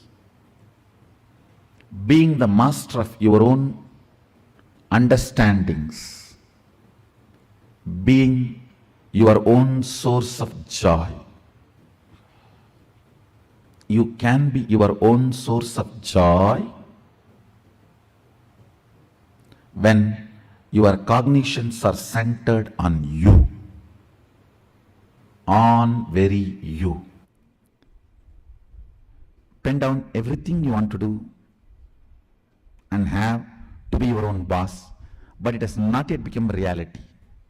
It can be physical level, mental level, psychological level, physiological level, social level, relationship level, economical level.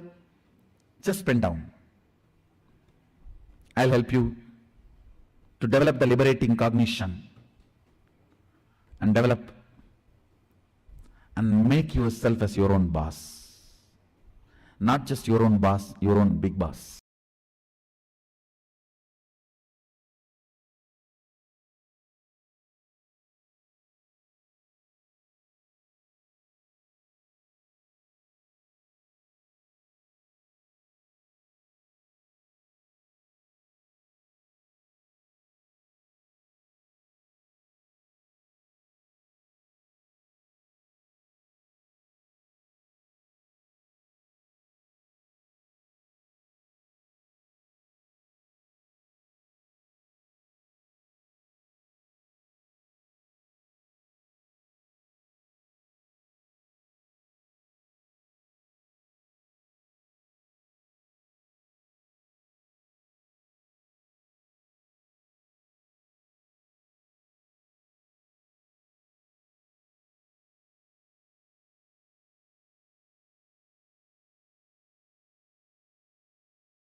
Being your own boss. What does it actually mean?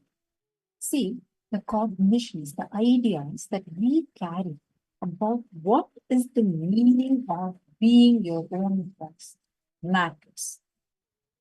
The idea you carry about the very subject, boss, the very understanding you carry about who are bosses, what are the qualities a boss has, like songs you sing, right? You because your boss used to make you wait and he's just playing that golf, you also think that it's the same thing you need to repeat when you become boss and make someone else wait for you. We have, even though we may not openly agree to many of these, if you look in, you will be able to dissect and very clearly see how many such character traits were actually imbibed. First, we're going to start with understanding about what is the meaning of boss. When you say the word boss, what does it actually mean to you? See, the very idea, the understanding that we have about being the boss. Swamiji very beautifully revealed the truth here to all of us. How you understand you, how you cognize you, how you experience yourself, the definition of your joy, your pain, your pleasure, if it is derived based on your understanding about like your scale of it, if it is based on a comparison, it will always put you into powerlessness. I'll give you an example. Let's say you're working in your 9 to 5 job and you go and ask your boss saying, you want to take off for you want to spend time with your family and you want to leave. He says no, he rejects it. You feel so angry. You feel like, how can he do this to me? Just because he is boss, he has the freedom. See, I will also become a boss. I will also, have my own this thing. That time, who will stop me? Nobody can stop me. I will go off on a vacation whenever I want. See, understand the concept of going on a vacation or not is not even the problem here. What we need to look at is how the wrong idea, when you take an action, even if you take a right action with the wrong reason, it will be very devastating for you. See, first thing, it is all to do with that integrity to your first principle. So, what's the understanding you're actually having about the very idea about boss, being a leader? What do you understand? And what is the exact cognition you're having about it? That matters because it's based on that only you're going to be deciding about how you're going to express leadership qualities. And firstly, we will manifest situations where you are able to express the leadership qualities. First, let's work on the first principle, which is bringing completion to your depth, not just to your thought currents, but what is my idea of being my own boss? How much of it is based on my past incompletions? Dig out. Sit and dig out and please spend the start.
I hope all of you have finished writing. Now, in each of this pattern that you've written down, in this chapter, listen very carefully. Look into each of these aspects. You have written down all the areas which always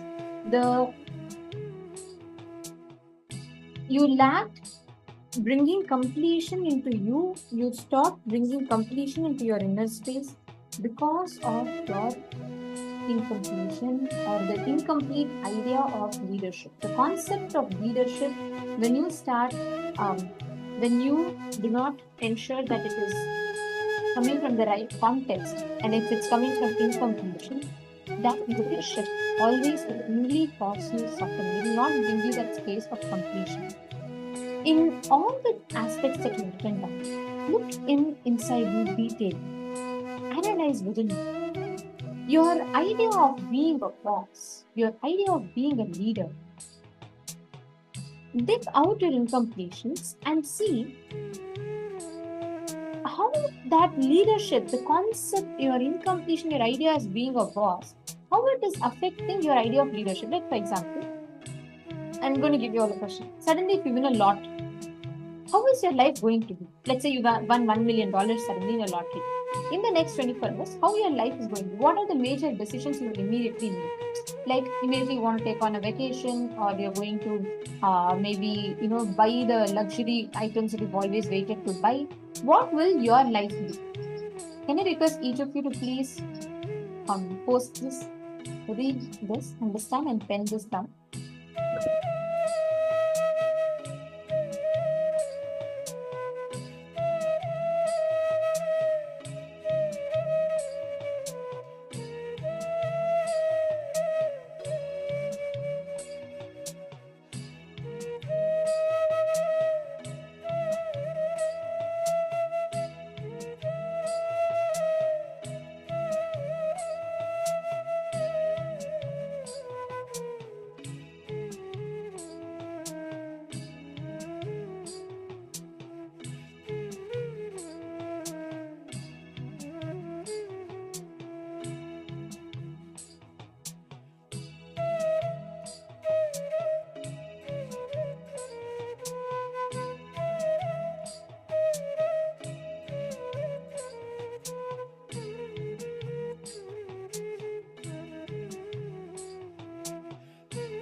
hope all of you have finished writing. Now listen very carefully. Consciously work inside you to complete the pattern that you carry. That pattern of resistance, that pattern of what incompletion is driving you to do that, consciously look in and complete. You will see how that one completion that you do, your decision to experience, to manifest a space of being your own boss, will lead you to a breakthrough in the way you identify, in the way you understand the very leadership that will change in itself. Because you will not anymore have the whole context in which you operate. It will not be from the space of, oh, just because my boss stopped me from this, I am going to go and do it. No, life doesn't work like that. If you understand this one truth, right? How you experience the reality in front of you, how you experience the way life manifests for you, it will be different, and you will awaken the leadership consciousness inside of you. You will become Ishvara. You will simply become God. You will manifest that state where you radiate that space of being God. Now, we're all going to be entering into the next session where we will understand. So, when we say leadership consciousness, when we say Ishvara, what do we mean by that? We understood about being our own boss. We understood how to manifest that space, etc. But essentially, when we say leadership, what does leadership mean? Is it power? Is it position? What exactly does leadership stand for? There's a very, very beautiful satsang by Swamiji on that, and we're going to be listening to a compilation of Swamiji's sessions on leadership. Let us now listen to Swamiji's revelations.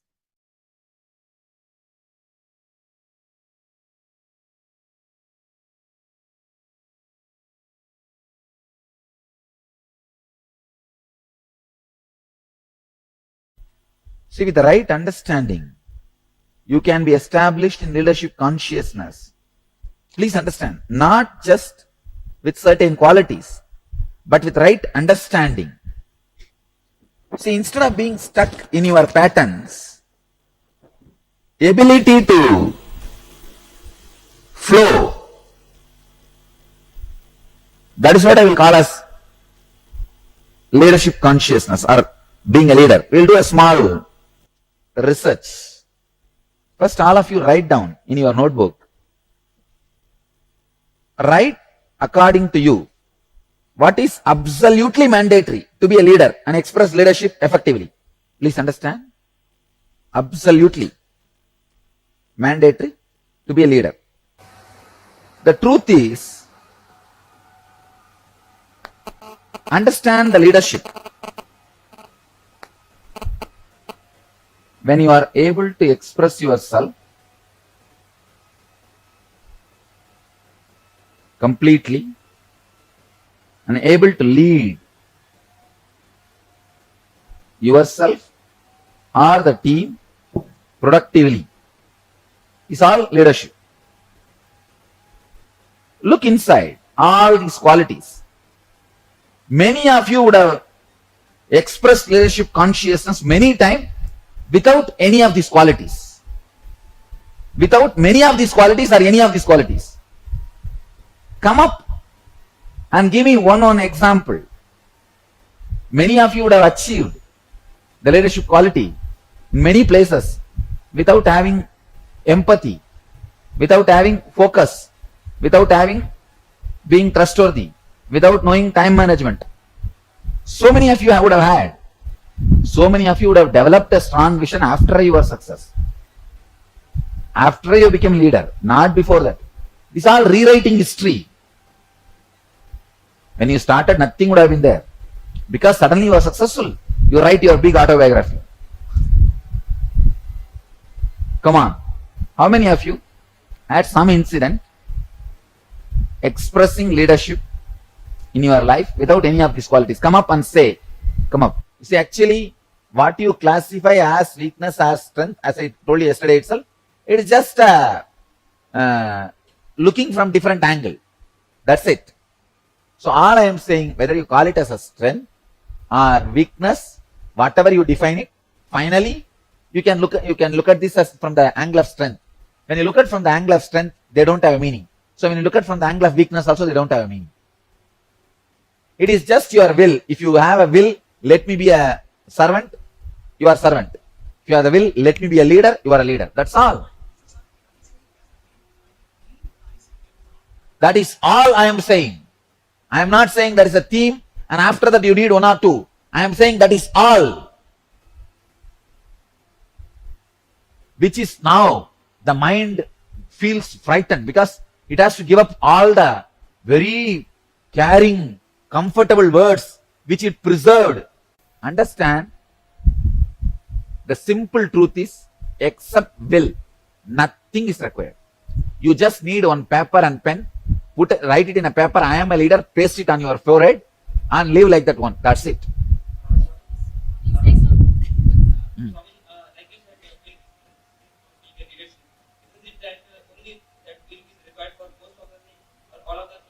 Everything simple decision is, that's all, nothing else. Simple decision. Very simple decision. But your mind does not agree to this. How can things be this simple? But it is. I tell you, I do not have one extra leadership quality or one quality got molded, developed when I started Dhyanapidam and now. I am very honest. When I started Dhyanapidam, my leadership qualities and now, not one quality improved 1 inch. Today's subject is achieving high performance in every area of life.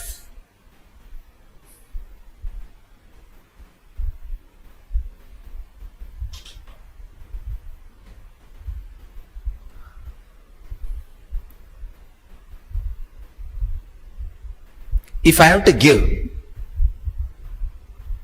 basic qualification you need for living enlightenment, please understand, I am giving you a basic one-line qualification to live enlightenment. Be a high achiever, that's all. Whether in your body or mind or soul or consciousness, in any line, be a high achiever. A simple, innocent, flowing high achiever. I don't mean being high achiever by swindling others, no. By putting others down, no. By grabbing others' wealth, no. Not by looting. Be a high achiever in anything you do. If you are sweeping the floor, be a high achiever in that line.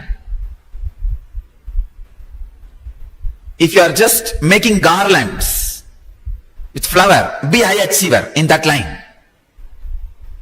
Be a high achiever in anything you do. Having tremendous curiosity, life.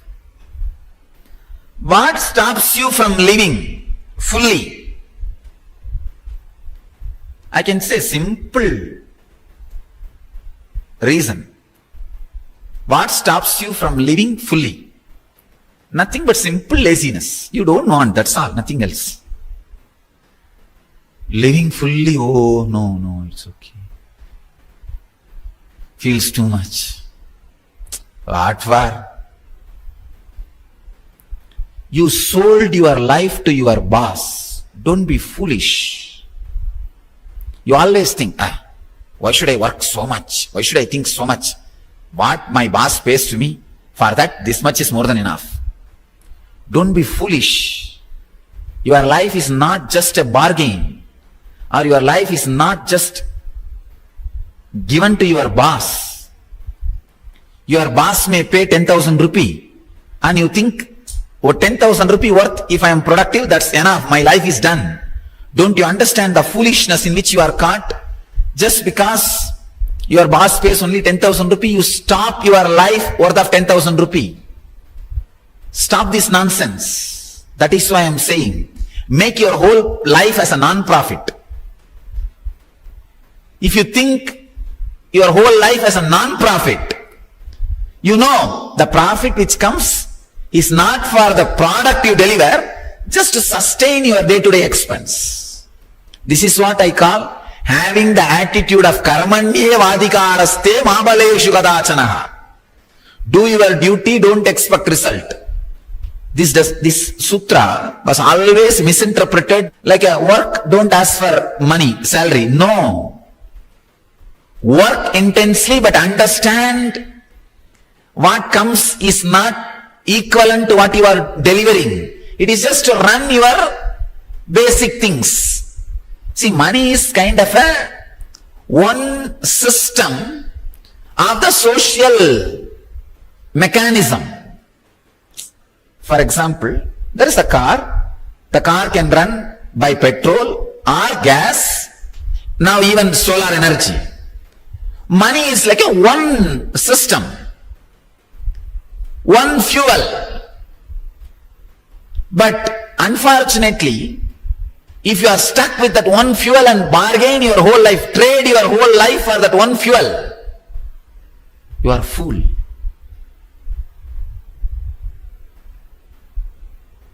So don't stop delivering.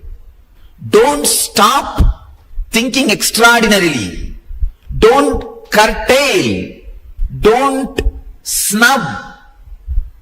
Don't abuse your creativity and your intense energy expressing by the bargaining or the hatred towards the people who does not repay you more.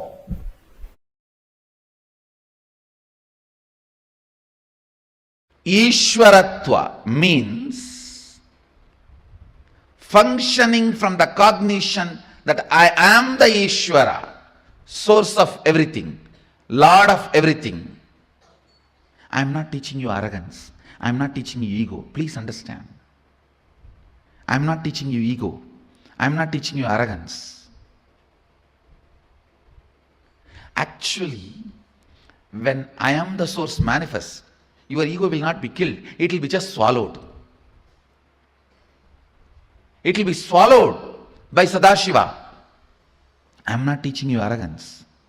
I am not teaching you egoism. I am teaching you the precise truth which will let the bioenergy manifest through your biomemory. Understand? If you decide, I am the source, just by putting your hand on people, you will heal them.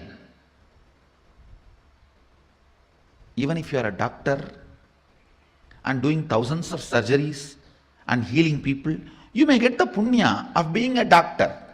When you leave the body, you will have so much of punya, you can take it and be in heaven. But if you decide, I am the source, and do the same surgery, you will become Sadashiva. Go on not only saving lives, when you leave the body, you can save yourself.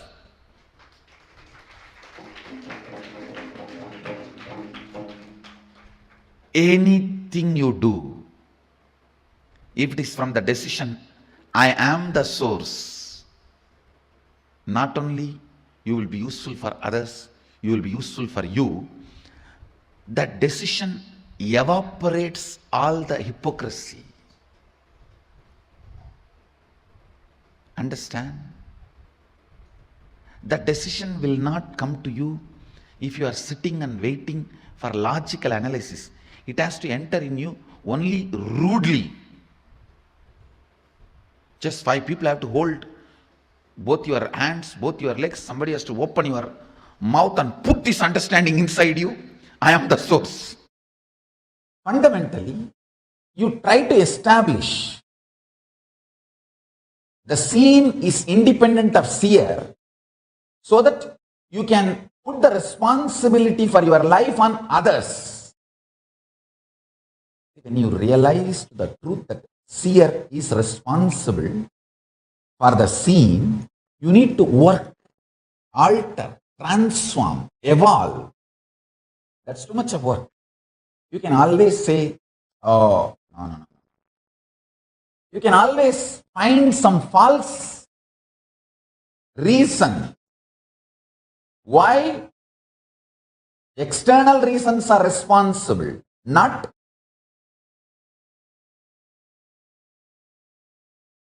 your internal existence. So fundamentally, you try to build a narrative grand narrative of the existence is independent of seer. Once you believe this, once you are convincing, once you are able to convince this false delusory idea within you, then you start blaming, then I am not responsible for what is happening outside. Then he is responsible, she is responsible, everyone. So if your Guru is asking you to look in and find you are responsible, abuse him also. Understand? The fundamental delusion is making the scene independent of the influence of the seer. Then the seer can claim always victimhood. Understand? Unfortunately, the cosmos will make you a victim if you continuously claim victimhood. Fortunately, cosmos will make you a leader if you continuously claim and realize that you are the leader and responsible for everything. That's the beauty of life. That's the beauty of life. Even to cheat others, never ever use victimhood, because you will start believing it and cosmos will say tathastu to you. Never. Never do that mess. Understand? This one curse I will never want even my enemies to have, even people who cherish enmity towards me. I will never want them to have this suffering.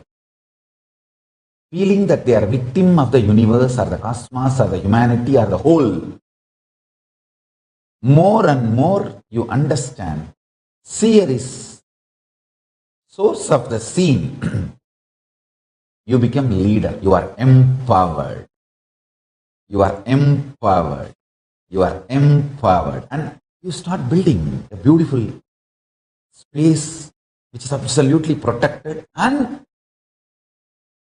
you start radiating that sweet powerfulness as your fragrance. Understand? I tell you, what you build consciously inside will give you confidence. I tell you. If you all have the spiritual truths I taught you is enough to run your whole life, even for your economical needs, then you are a Shivagana. Because that kind of a strength comes only if that becomes your fragrance. But I tell you,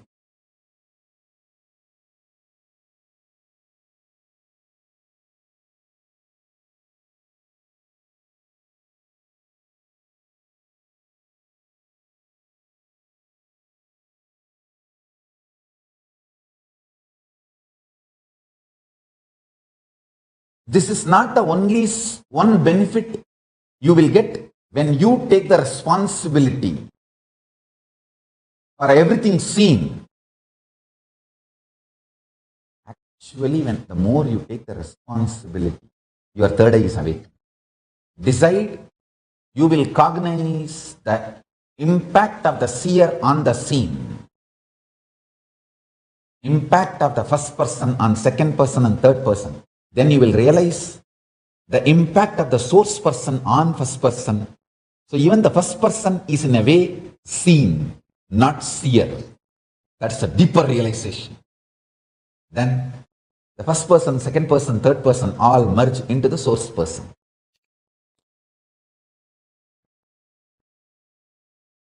I think I said it. I'm so happy I said it. I will see the power of the seer on the scene and claim my original leader, original Ishwaratva. Understand? The original leader in you is Ishwara. claiming that original leader, Ishvara in you, and sacrificing your first person, second person, third person, for that to recognize the original Ishvara is Tyaga.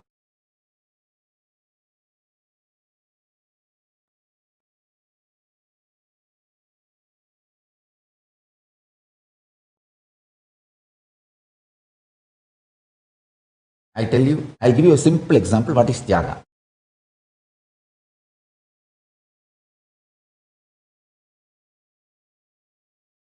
Listen carefully.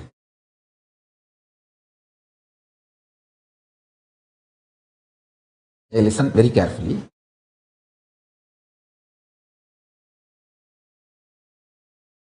In Indian villages, they will cook rice in a pot. Once everything is boiled, they will remove the starch water. Never the pot or the cooked rice feels it is renouncing the starch water. For the food to be tasty, to be used, to be consumed, you need to remove the starch water. Over. It is as simple as procedure.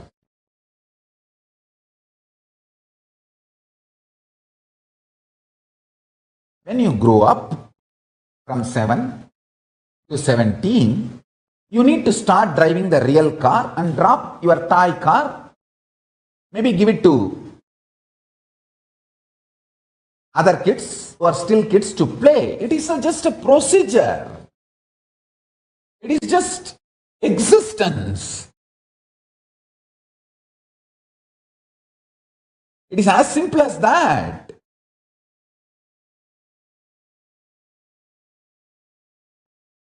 I tell you, feel oneness with Tyaga.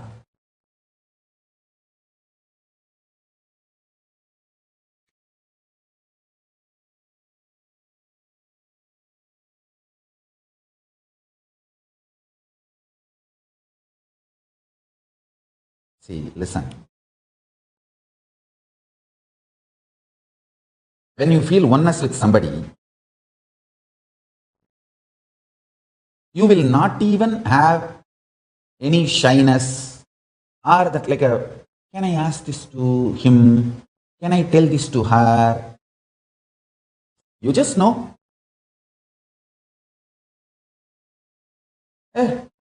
Me, my extension. I really want all of you in your life to have at least 1 or 2 relationship in that kind of a space to understand Tyaga. Tyaga is realizing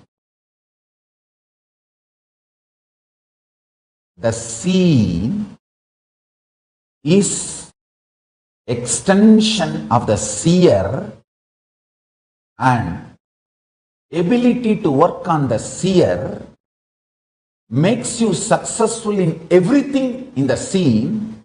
Yastu sarvani bhutani Atmanyeva anuvashyati sarvabhuteshu cha atmanam tatana vichikupsate. One who lives by seeing as it is the whole existence, vyakta avyakta, manifest, unmanifest, everything, existing in the seer, the source person, consciousness itself and the consciousness existing in the whole existence, thus does not feel violated or hates anything existing by virtue of not seeing oneself as separate from the conscious. Now listen. Listen to this powerful cognition.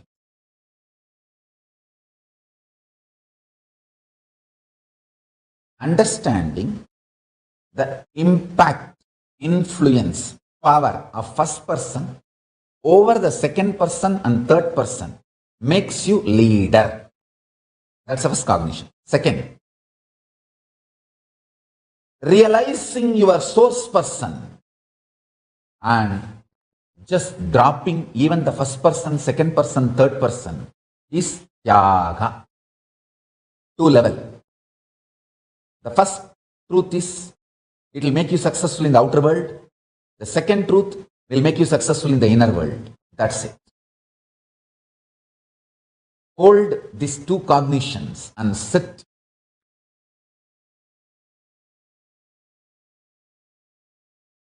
If you come to the conclusion that your God is Paramashiva, you will manifest bhakti. If you come to the conclusion your world is Paramashiva, you will manifest yukti, right knowledge about life, tasma. If you come to the conclusion your individual self is Paramashiva, you will manifest Shakti. Listen, I will repeat. If you come to the conclusion your God is Paramashiva, He decides when you will be born, how you will be living, when you will leave the earth, where you will reach.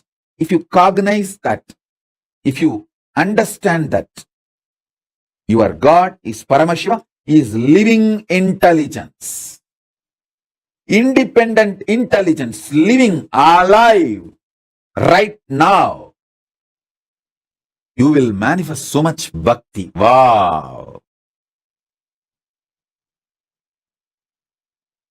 If you understand this whole world, this Jagat is Paramashiva, you will realize you will have amazing strategies to win, to be successful, to be consciously productive. Understand that word, consciously productive. Success is not winning over others. That is social success, winning over others, having more money than the others, having more power than the others, having more things than the others. That is social success. What I am talking is conscious success, feeling that you can do anything. Ishwaratva.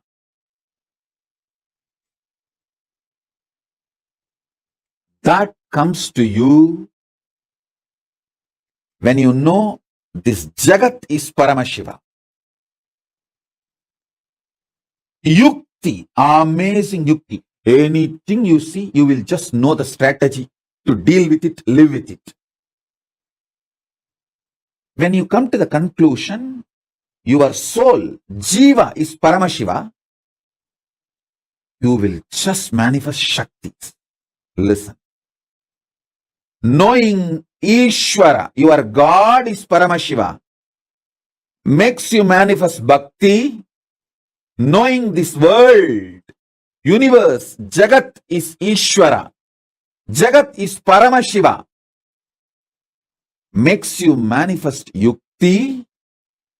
Knowing yourself, Jiva, individual, is Paramashiva, makes you manifest Shakti.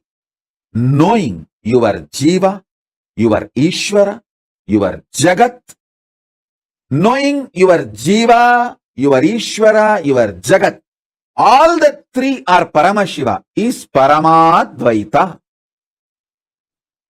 That is what I call Paramadvaita, manifesting Shakti, Bhakti, Yukti.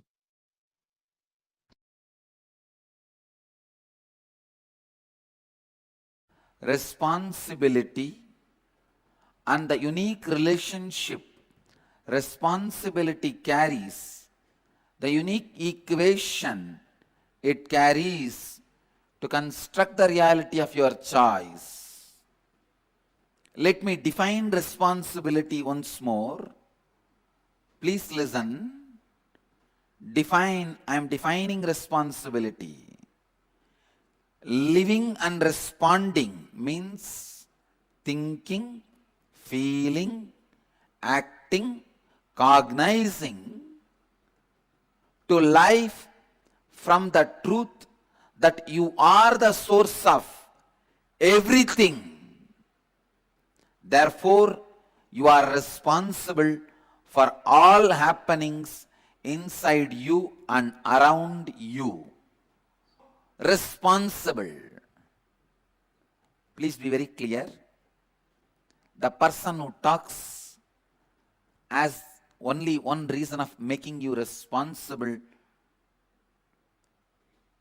I am responsible to make you experience responsibility as I experienced. Person with I is responsible to give vision to a blind person. Person with wealth is responsible to guide poor man to wealth. Person with power is responsible to make powerless people to become powerful. Person with energy, he is responsible to make energyless people with energy. Person with knowledge is responsible to make ignorant people knowledgeable. If you have knowledge, the moment you have knowledge, you become responsible to make ignorant knowledgeable. If you are powerful, you become responsible to make powerless powerful. If you are wealthy, you become responsible to make poor wealthy. Listen, I am not saying distribute your wealth. If we are having 10 poor people and you distribute all your wealth to the 10 poor people, we will have 11 poor people, that's all. With you, we will have 11 poor people. One more poor person. No. I am not asking you to distribute your wealth, but take responsibility of educating them and making them rich. Anything you own, you become responsible to share it. Make it grow. Don't feel responsible for anything. There are only two types of human beings. Listen. People who feel responsible become leaders. People who don't feel responsible continue to be slaves. There are some people don't feel responsible even for their own actions because they forgot their action is going to bring this result. Many times, even when they plan for business, they only plan if it fails, whom they will hold responsible. They don't plan to make it successful. Holding somebody responsible is not going to solve your problem. Plan for success. Don't do. When you plan itself, if you get an idea, if this fails, what to do? Immediately you think, I'll hold him responsible. But you holding him responsible is not going to bring you success. While that thought comes, I'll hold him responsible, cut it. Holding anybody responsible is not going to solve the issue. See to it he is educated to make things successful. Listen. Work not done plus valid reason is not equivalent to work done. Work not done plus valid reason is not equivalent to work done. Work done is only equivalent to work done. Anything else is not equivalent to work done. People who don't take responsibility even for their own action remain as slave forever. People who take responsibility for their action live as human beings, a middle class life, one house, one car, one wife, 2 kids, maybe one affair somewhere.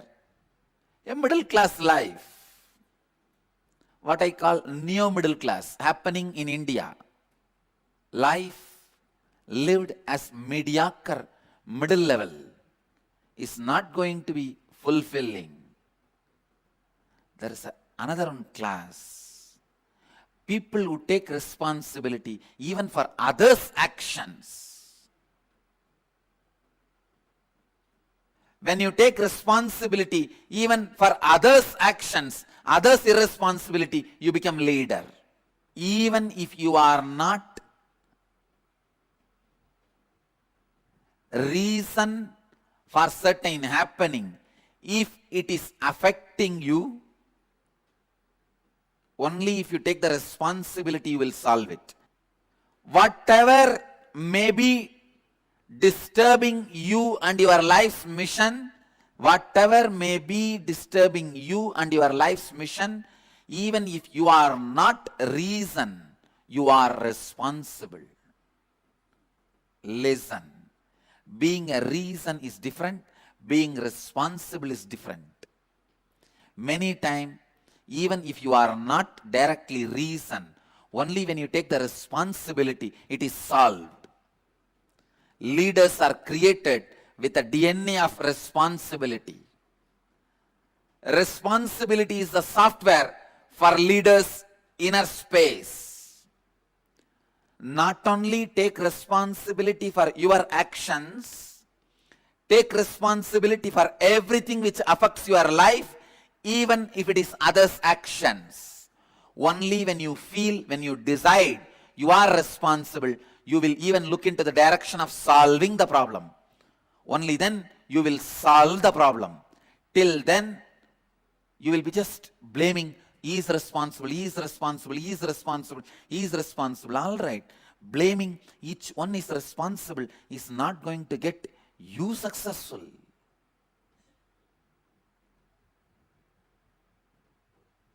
Maybe you can manage your boss,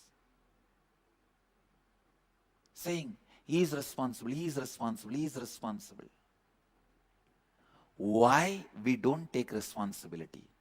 First step in our life, if you are receiving 10,000 rupees salary from your office, you think, for the 10,000 I am taking already enough responsibility. Why should I take more responsibility when they are paying only 10,000 to me? Don't be foolish. Taking responsibility is first going to help you to live an expanded life. It is not the favor you are doing for your boss. Listen, first thing you need to understand, the 10,000 which is paid is not equivalent to you and your service. Second, you need to understand, by you not taking the responsibility, you are not destroying your boss's possibility, you are destroying your possibility. It is like you destroy your possibility and you think your boss will be suffering. You drink poison, you expect your boss to die. When you don't take responsibility, you destroy your possibility. First, decide you are going to be in your peak possibility by constantly taking responsibility. Taking responsibility is the right mental setup. It is not that you are doing some favor to somebody by taking responsibility. By taking responsibility, you are doing favor to yourself. It is the greatest favor you do to you. When you break that pattern, why should I take the responsibility? Your life starts. When you build the pattern, why should I take the responsibility? Your death starts. When you stop taking responsibility, even if you are alive, you are not living. You are waiting to be buried.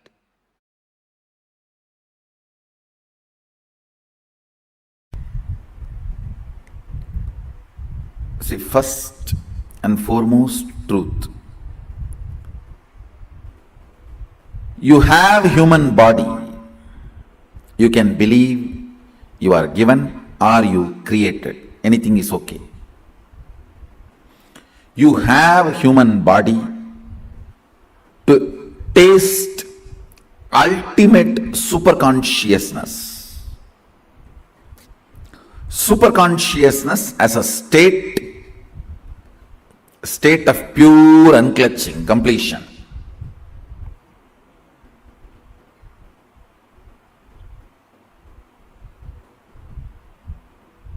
Superconsciousness as a state, pure state of completion.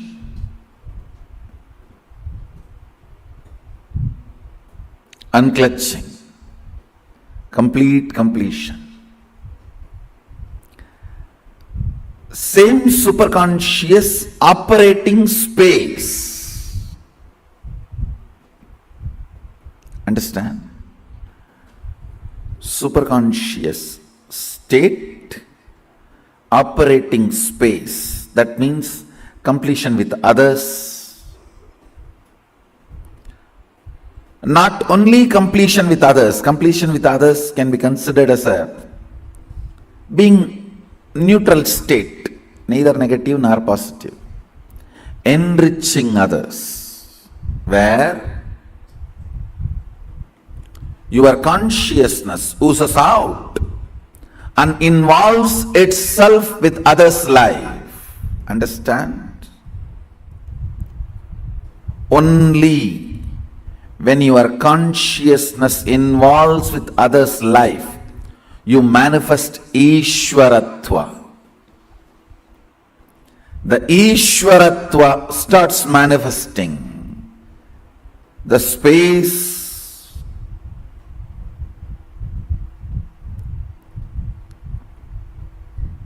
where you lead. Understand, everyone wants to be a leader.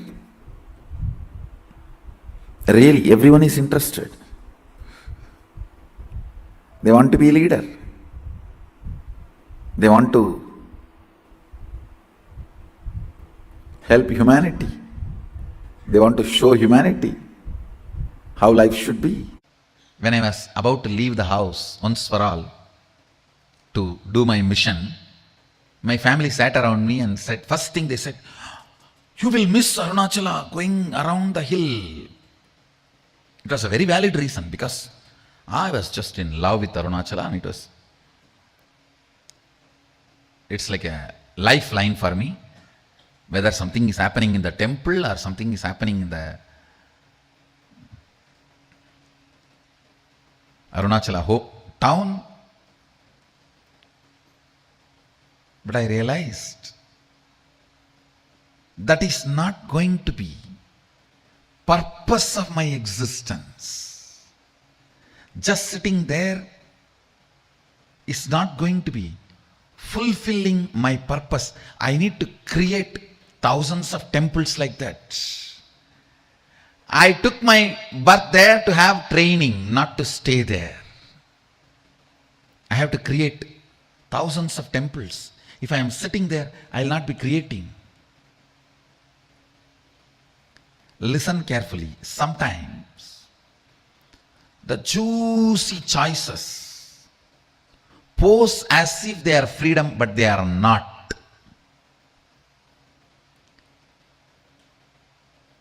Freedom means every single decision is by you. Ishwaratva, only that brings completion. Listen carefully.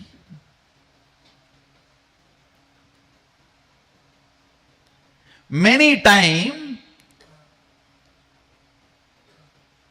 the choices which you think as freedom was inserted into you by the advertisement and promotions, or the others' opinions, false views, wrong remembrance. Please understand, you always think your college hostel period was a golden period of your life. But actually when you were living there, you were so much all the time afraid of the warden and the whole life was hell. You just want to get out and get a job as early as possible. This is what I call wrong remembrance. Which was not joy. You remember it as joy because you forgot how it was originally when you lived. Always the wrong remembrance of the past makes you take wrong decisions about future. I have seen.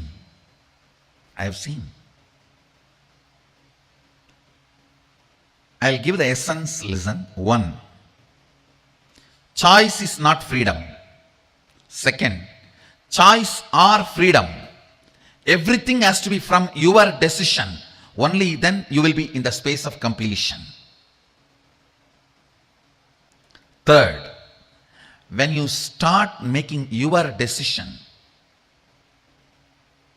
about everything What you give up, you will not feel missing that. I am not feeling I am missing my morning chai and night sleeping alone in the railway platforms. That was a beautiful moment, no doubt. But that was not my purpose. So when I assume the responsibility of the purpose, not missing the choices is Ishwaratva.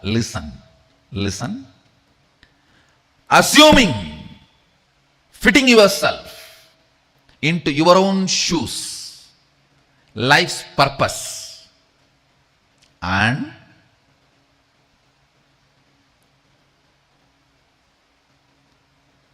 because of that maturity, not missing the so-called choices, brings Ishwaratva to you. When consciousness manifests, it swallows all.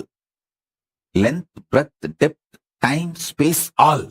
I am telling you, you have consciousness which can just swallow the time. You can apply this science very practically in your day-to-day life. You can make it into reality. Anything which you think may happen in future, for example, you are working 8 hours a day. In the same way, if you work, you will make $1 million in 2 years. But if you consciously apply your will persistence, infuse that in your day-to-day activity, that 2-year time will be drastically reduced to 2 months, 2 weeks, sometimes even 2 days. That is what I call power manifestation. And it is not something difficult. Understand? You have been empowered, hardwired with consciousness. Without consciousness, your body cannot function. Understand that. If you are able to convert bread into blood, be very clear, you have consciousness. You just need to decide not to have the fear about the struggle and failures. Treat that struggle and failures very cheaply. Don't be afraid of it. You will not empower. You will not empower your depression, your frustration. It's a very subtle trigger you go through. Anyone allows this trigger to become a lifestyle, you become the serial offender of consciousness. Stop getting tired. Stop getting bullied by your failures. Yes, till yesterday you failed. That does not mean today you are going to fail again. You are going to do it. What is there? Till yesterday I failed. Okay.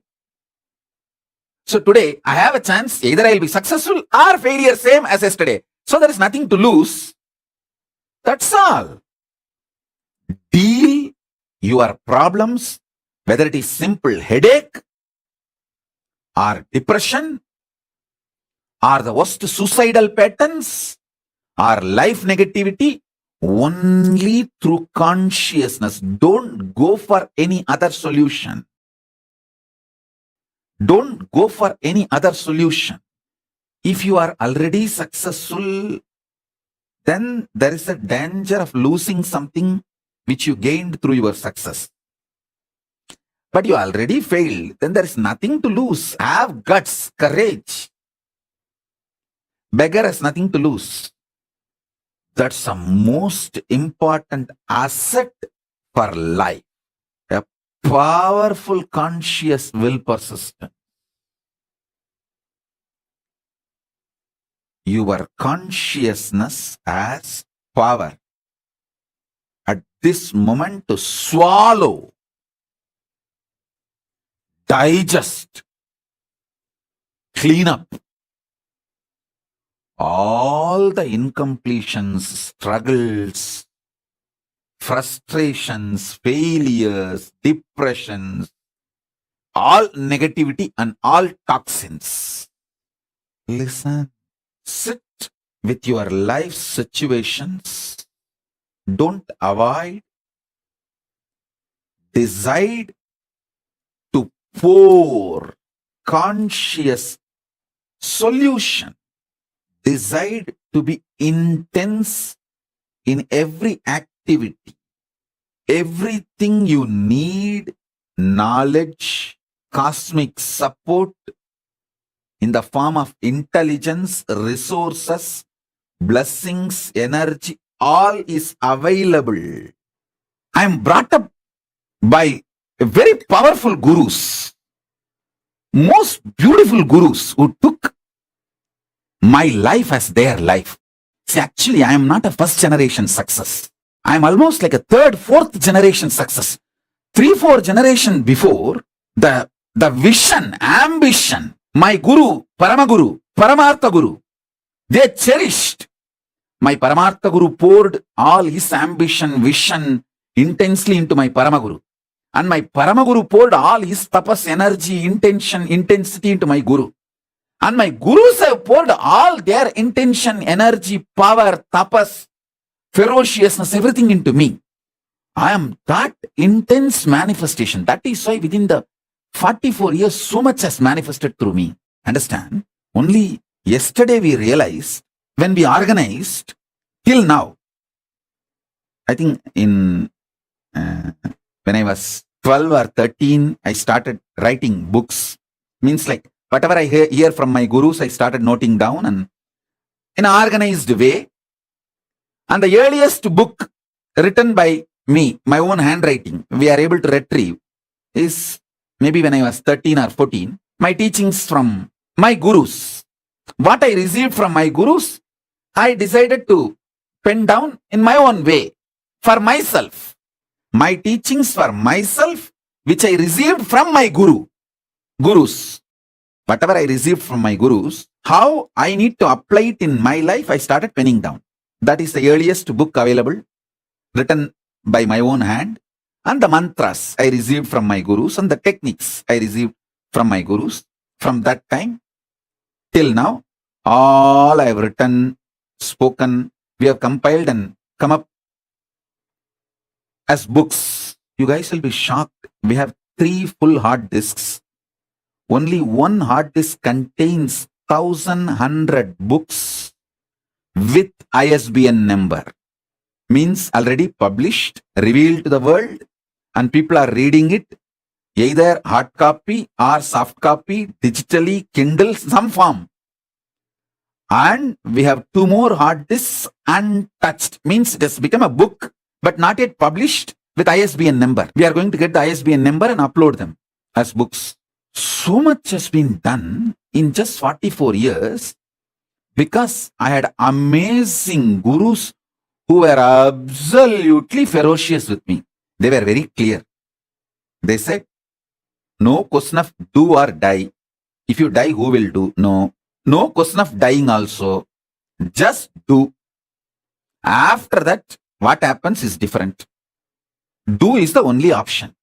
The intensity of 3-4 generations of my gurus poured into me made all this manifest. And I had an amazing ecosystem of gurus. It's not just one guru. Please understand. I had a beautiful guru parampara. It's like a university. I learned Agaman Shaiva Siddhanta from Muduberum Bulavar Vidwan Panduranganar, Yoga from Yoganandapuri, the science of Aushada from Narayana Swami, and Nirahara Samyama, and the science of Nirahara from Mauna Swami, the science of Advaita Vedanta from Isaki Swami, and experiential Suddhadvaita from Annamalai Swami, Tantra from Mataji Vibhudanandapuri, an amazing ecosystem. They literally did all the tapas in my body, and I will do the same for you all. As long as you are my disciple, you come and sit for the satsang, that's enough. I know what to do inside you, outside you to make you manifest Paramashiva. I am a guy who makes it happen. No question of reasons. I always tell valid reasons for your failure does not make success. Valid reasons for not doing is not equivalent to getting it done, making it happen. Make it happen. Shock everyone by making it happen. That's my life. Last 44 years. This is the statement I can make comfortably about me. Shock everyone, surprise everyone by making it happen. Surprise the people who love you. Shock the people who hate you. But both by making it happen. Whether I surprise or shock, it's always by making it happen. If I start 10 projects and only one is successful, I will start 10,000 so that at least 100 will be successful.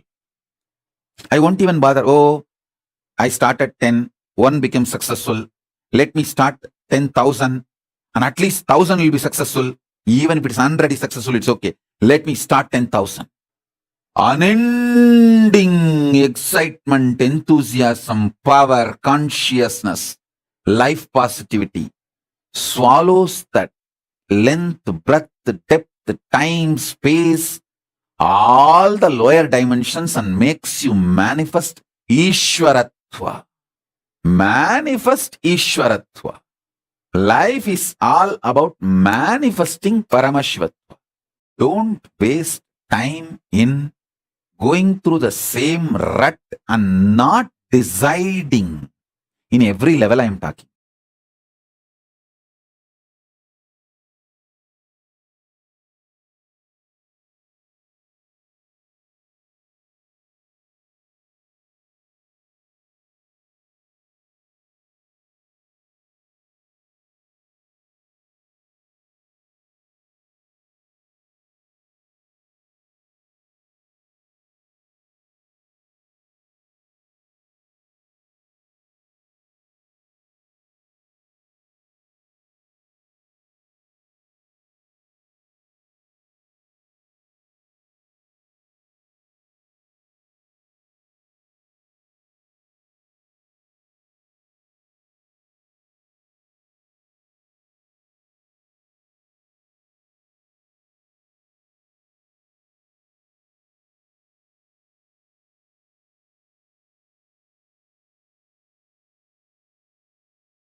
கருப்பும் பெரிய கருப்பும் சேர்ந்து வராரு சின்ன கருப்பும் பெரிய கருப்பும் சேர்ந்து வராரு வாராரையா வாராரு நம்ம கருப்பசாமி வாராரு வாராரையா வாராரு நம்ம கருப்பசாமி வாராரு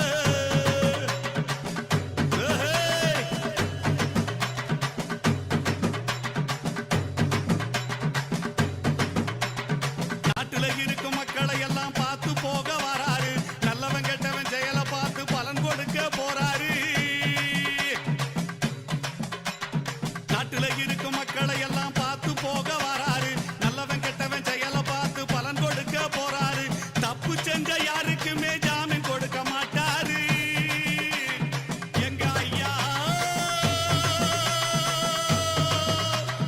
தப்பு செஞ்ச யாருக்குமே ஜாமீன் கொடுக்க மாட்டாரு நேர்மையாக இருப்பவரை கைவிடவே மாட்டாரு நேர்மையாக இருப்பவரை கைவிடவே மாட்டாரு வாராரையா வாராரு நம்ம கருப்பசாமி வாராரு வாராரையா வாராரு நம்ம கருப்பசாமி வாராரு வானத்துக்கும் பூமிக்கும் புது வடிவம் தாங்கி வாராரு வீச்சருவா கையில ஏந்தி வேகமாக வாராரு வீச்சருவா கையில ஏந்தி வேகமாக வாராரு வீரபத்திர சாமி கூட விறுவிறுன்னு வாராரு வீரபத்திர சாமி கூட விறுவிறுன்னு வாராரு வாராரையா வாராரு நம்ம கருப்பசாமி வாராரு வாராரையா வாராரு நம்ம கருப்பசாமி வாராரு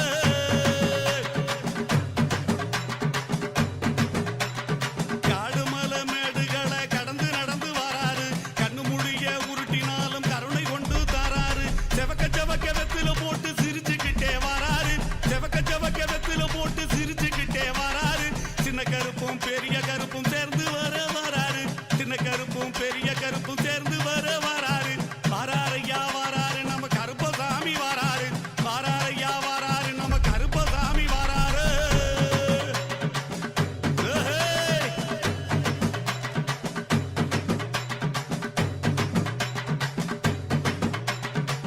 நேர்மையாக இருப்பவரை கைவிடவே மாட்டாரு நேர்மையாக இருப்பவரை கைவிடவே மாட்டாரு வாராரையா வாராரு நம்ம கருப்பசாமி வாராரு வாராரையா வாராரு நம்ம கருப்பசாமி வாராரு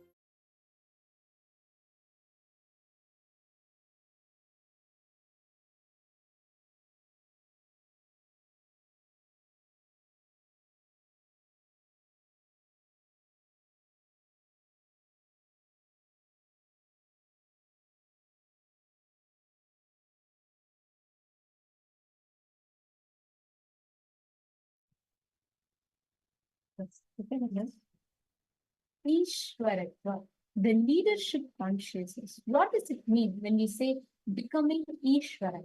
Becoming having the lordship over something. Such an amazing revelation that Swamiji has given. When you experience the space of Ishwaratva inside you, you will see so much that it has so much of power and potential. Literally, it changes the way you operate life, your decision-making system, it rewires. When we say Ishwaratva, what do we mean by that word Ishwaratva? Ishwaratva means literally you manifesting a space of leadership consciousness inside of you. Now, when we say leadership consciousness, what is it? See, Swamiji very beautifully explained here. All the qualities we call, power, listening, or you can say will. All these qualities, what you think or what you deem as necessity for a leader, is not the quality that is actually required. The one quality that is really required is you having the experience or the right cognition of leadership, you understanding how leadership manifests inside of you. For that, the first and fundamental thing Swamiji beautifully told is your will. You only need will. I see Tamil Yoga Mayam, Nityanandam, and Vishwanatha. I was seeing. Okay, Vishwanatha, I see your question, but I'd like to request you to elaborate on YouTube, Vishwanatha, and Arun Kumar Nityanandam, Perry Nityanandam, Mohan Raj Nityanandam. I request all of you to please post your questions in the chat. Okay, now listen very carefully. For you to manifest leadership, you may think your ability to hold a team is important. Sometimes you may believe that your ability to have, that space, the group energy, that will be important. But end of the day, what is really important for leader is your will, your decision to be a leader. Swami made a very beautiful statement. He said, if you will to be a leader, you'll be a leader. If you will to be a servant, you'll be a servant. Your other than your will, no other attribute of you makes you a leader or a servant.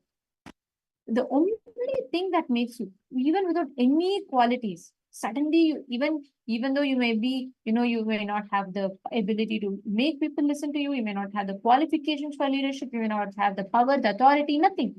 But if you have the intention to be a leader, you will become a leader. This is the most beautiful thing when we say leadership. This is the most beautiful thing about leadership. The right understanding, the right cognition of you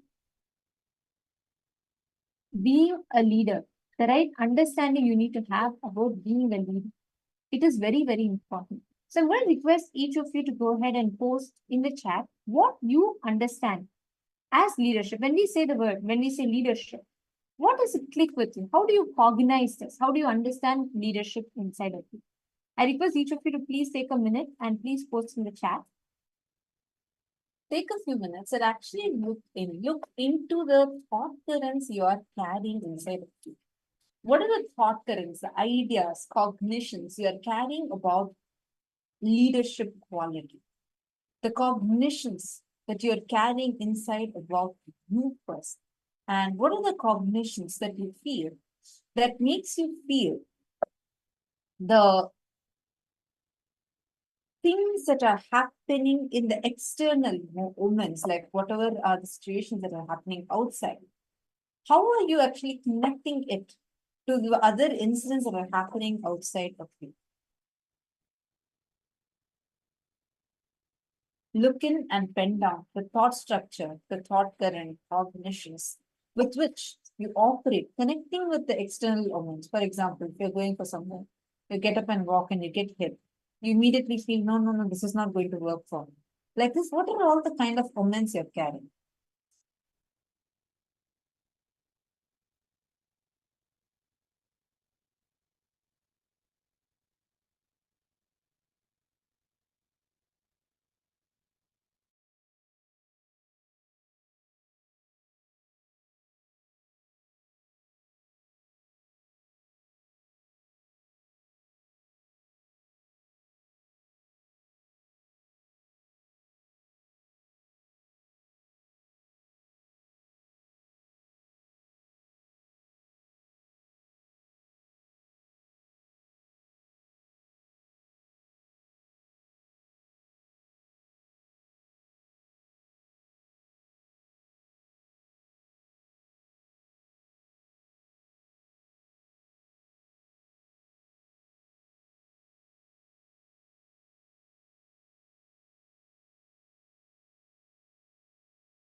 Swamiji is very beautifully guiding us through this process step by step by step.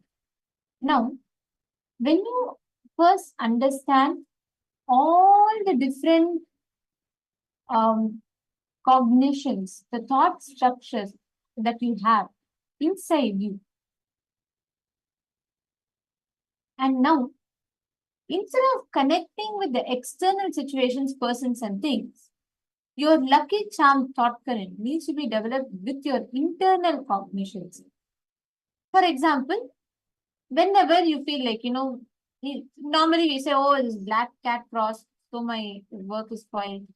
I saw this person in the morning, so my day became inauspicious. Instead, associate that thought current, the lucky charm. Sometimes we say, right, just because I know this time this person was there, so I won. This time she was there, so I got it. Instead, associate that lucky charm inside of you. Associate it with the thought current that you are resonating with that. When you are experiencing success, look and ask, how am I experiencing the success exactly? What is exactly happening? Ask yourself that. Look in each of the situation and ask yourself, how is it happening? Identify your lucky charm thought current and understand whenever you are conscious, you will decide, you will believe that you can manifest and you will manifest it. That is the most important part. Whenever you decide that you want to have a breakthrough in something, if you decide and if you take a step for it, you will really manifest it as a breakthrough that you are working for.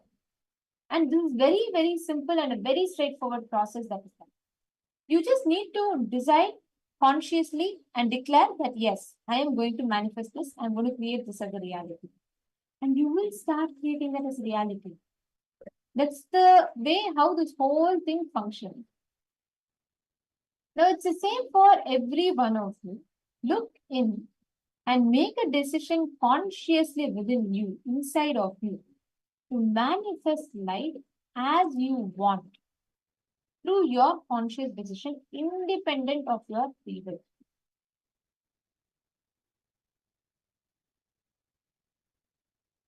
Now, using the same understanding, the same Pakhi cognition, we're all going to be entering into the power manifestation process. Today, as we're all having the darshan of Tripurantaka Murti form of Paramashiva, we are going to be manifesting the power over the silicon, where you're able to make anything listen to your and respond to your thought currents, respond to your declaration in silicon. This has a very deep science behind it. Understand almost every single aspect of how you respond to life, right? Most of it. There's some self-doubt, self-hatred, something or the other pattern that is associated inside of you. You talk, you perform, you respond to life based on the patterns that you have, the belief system that you carry inside of you.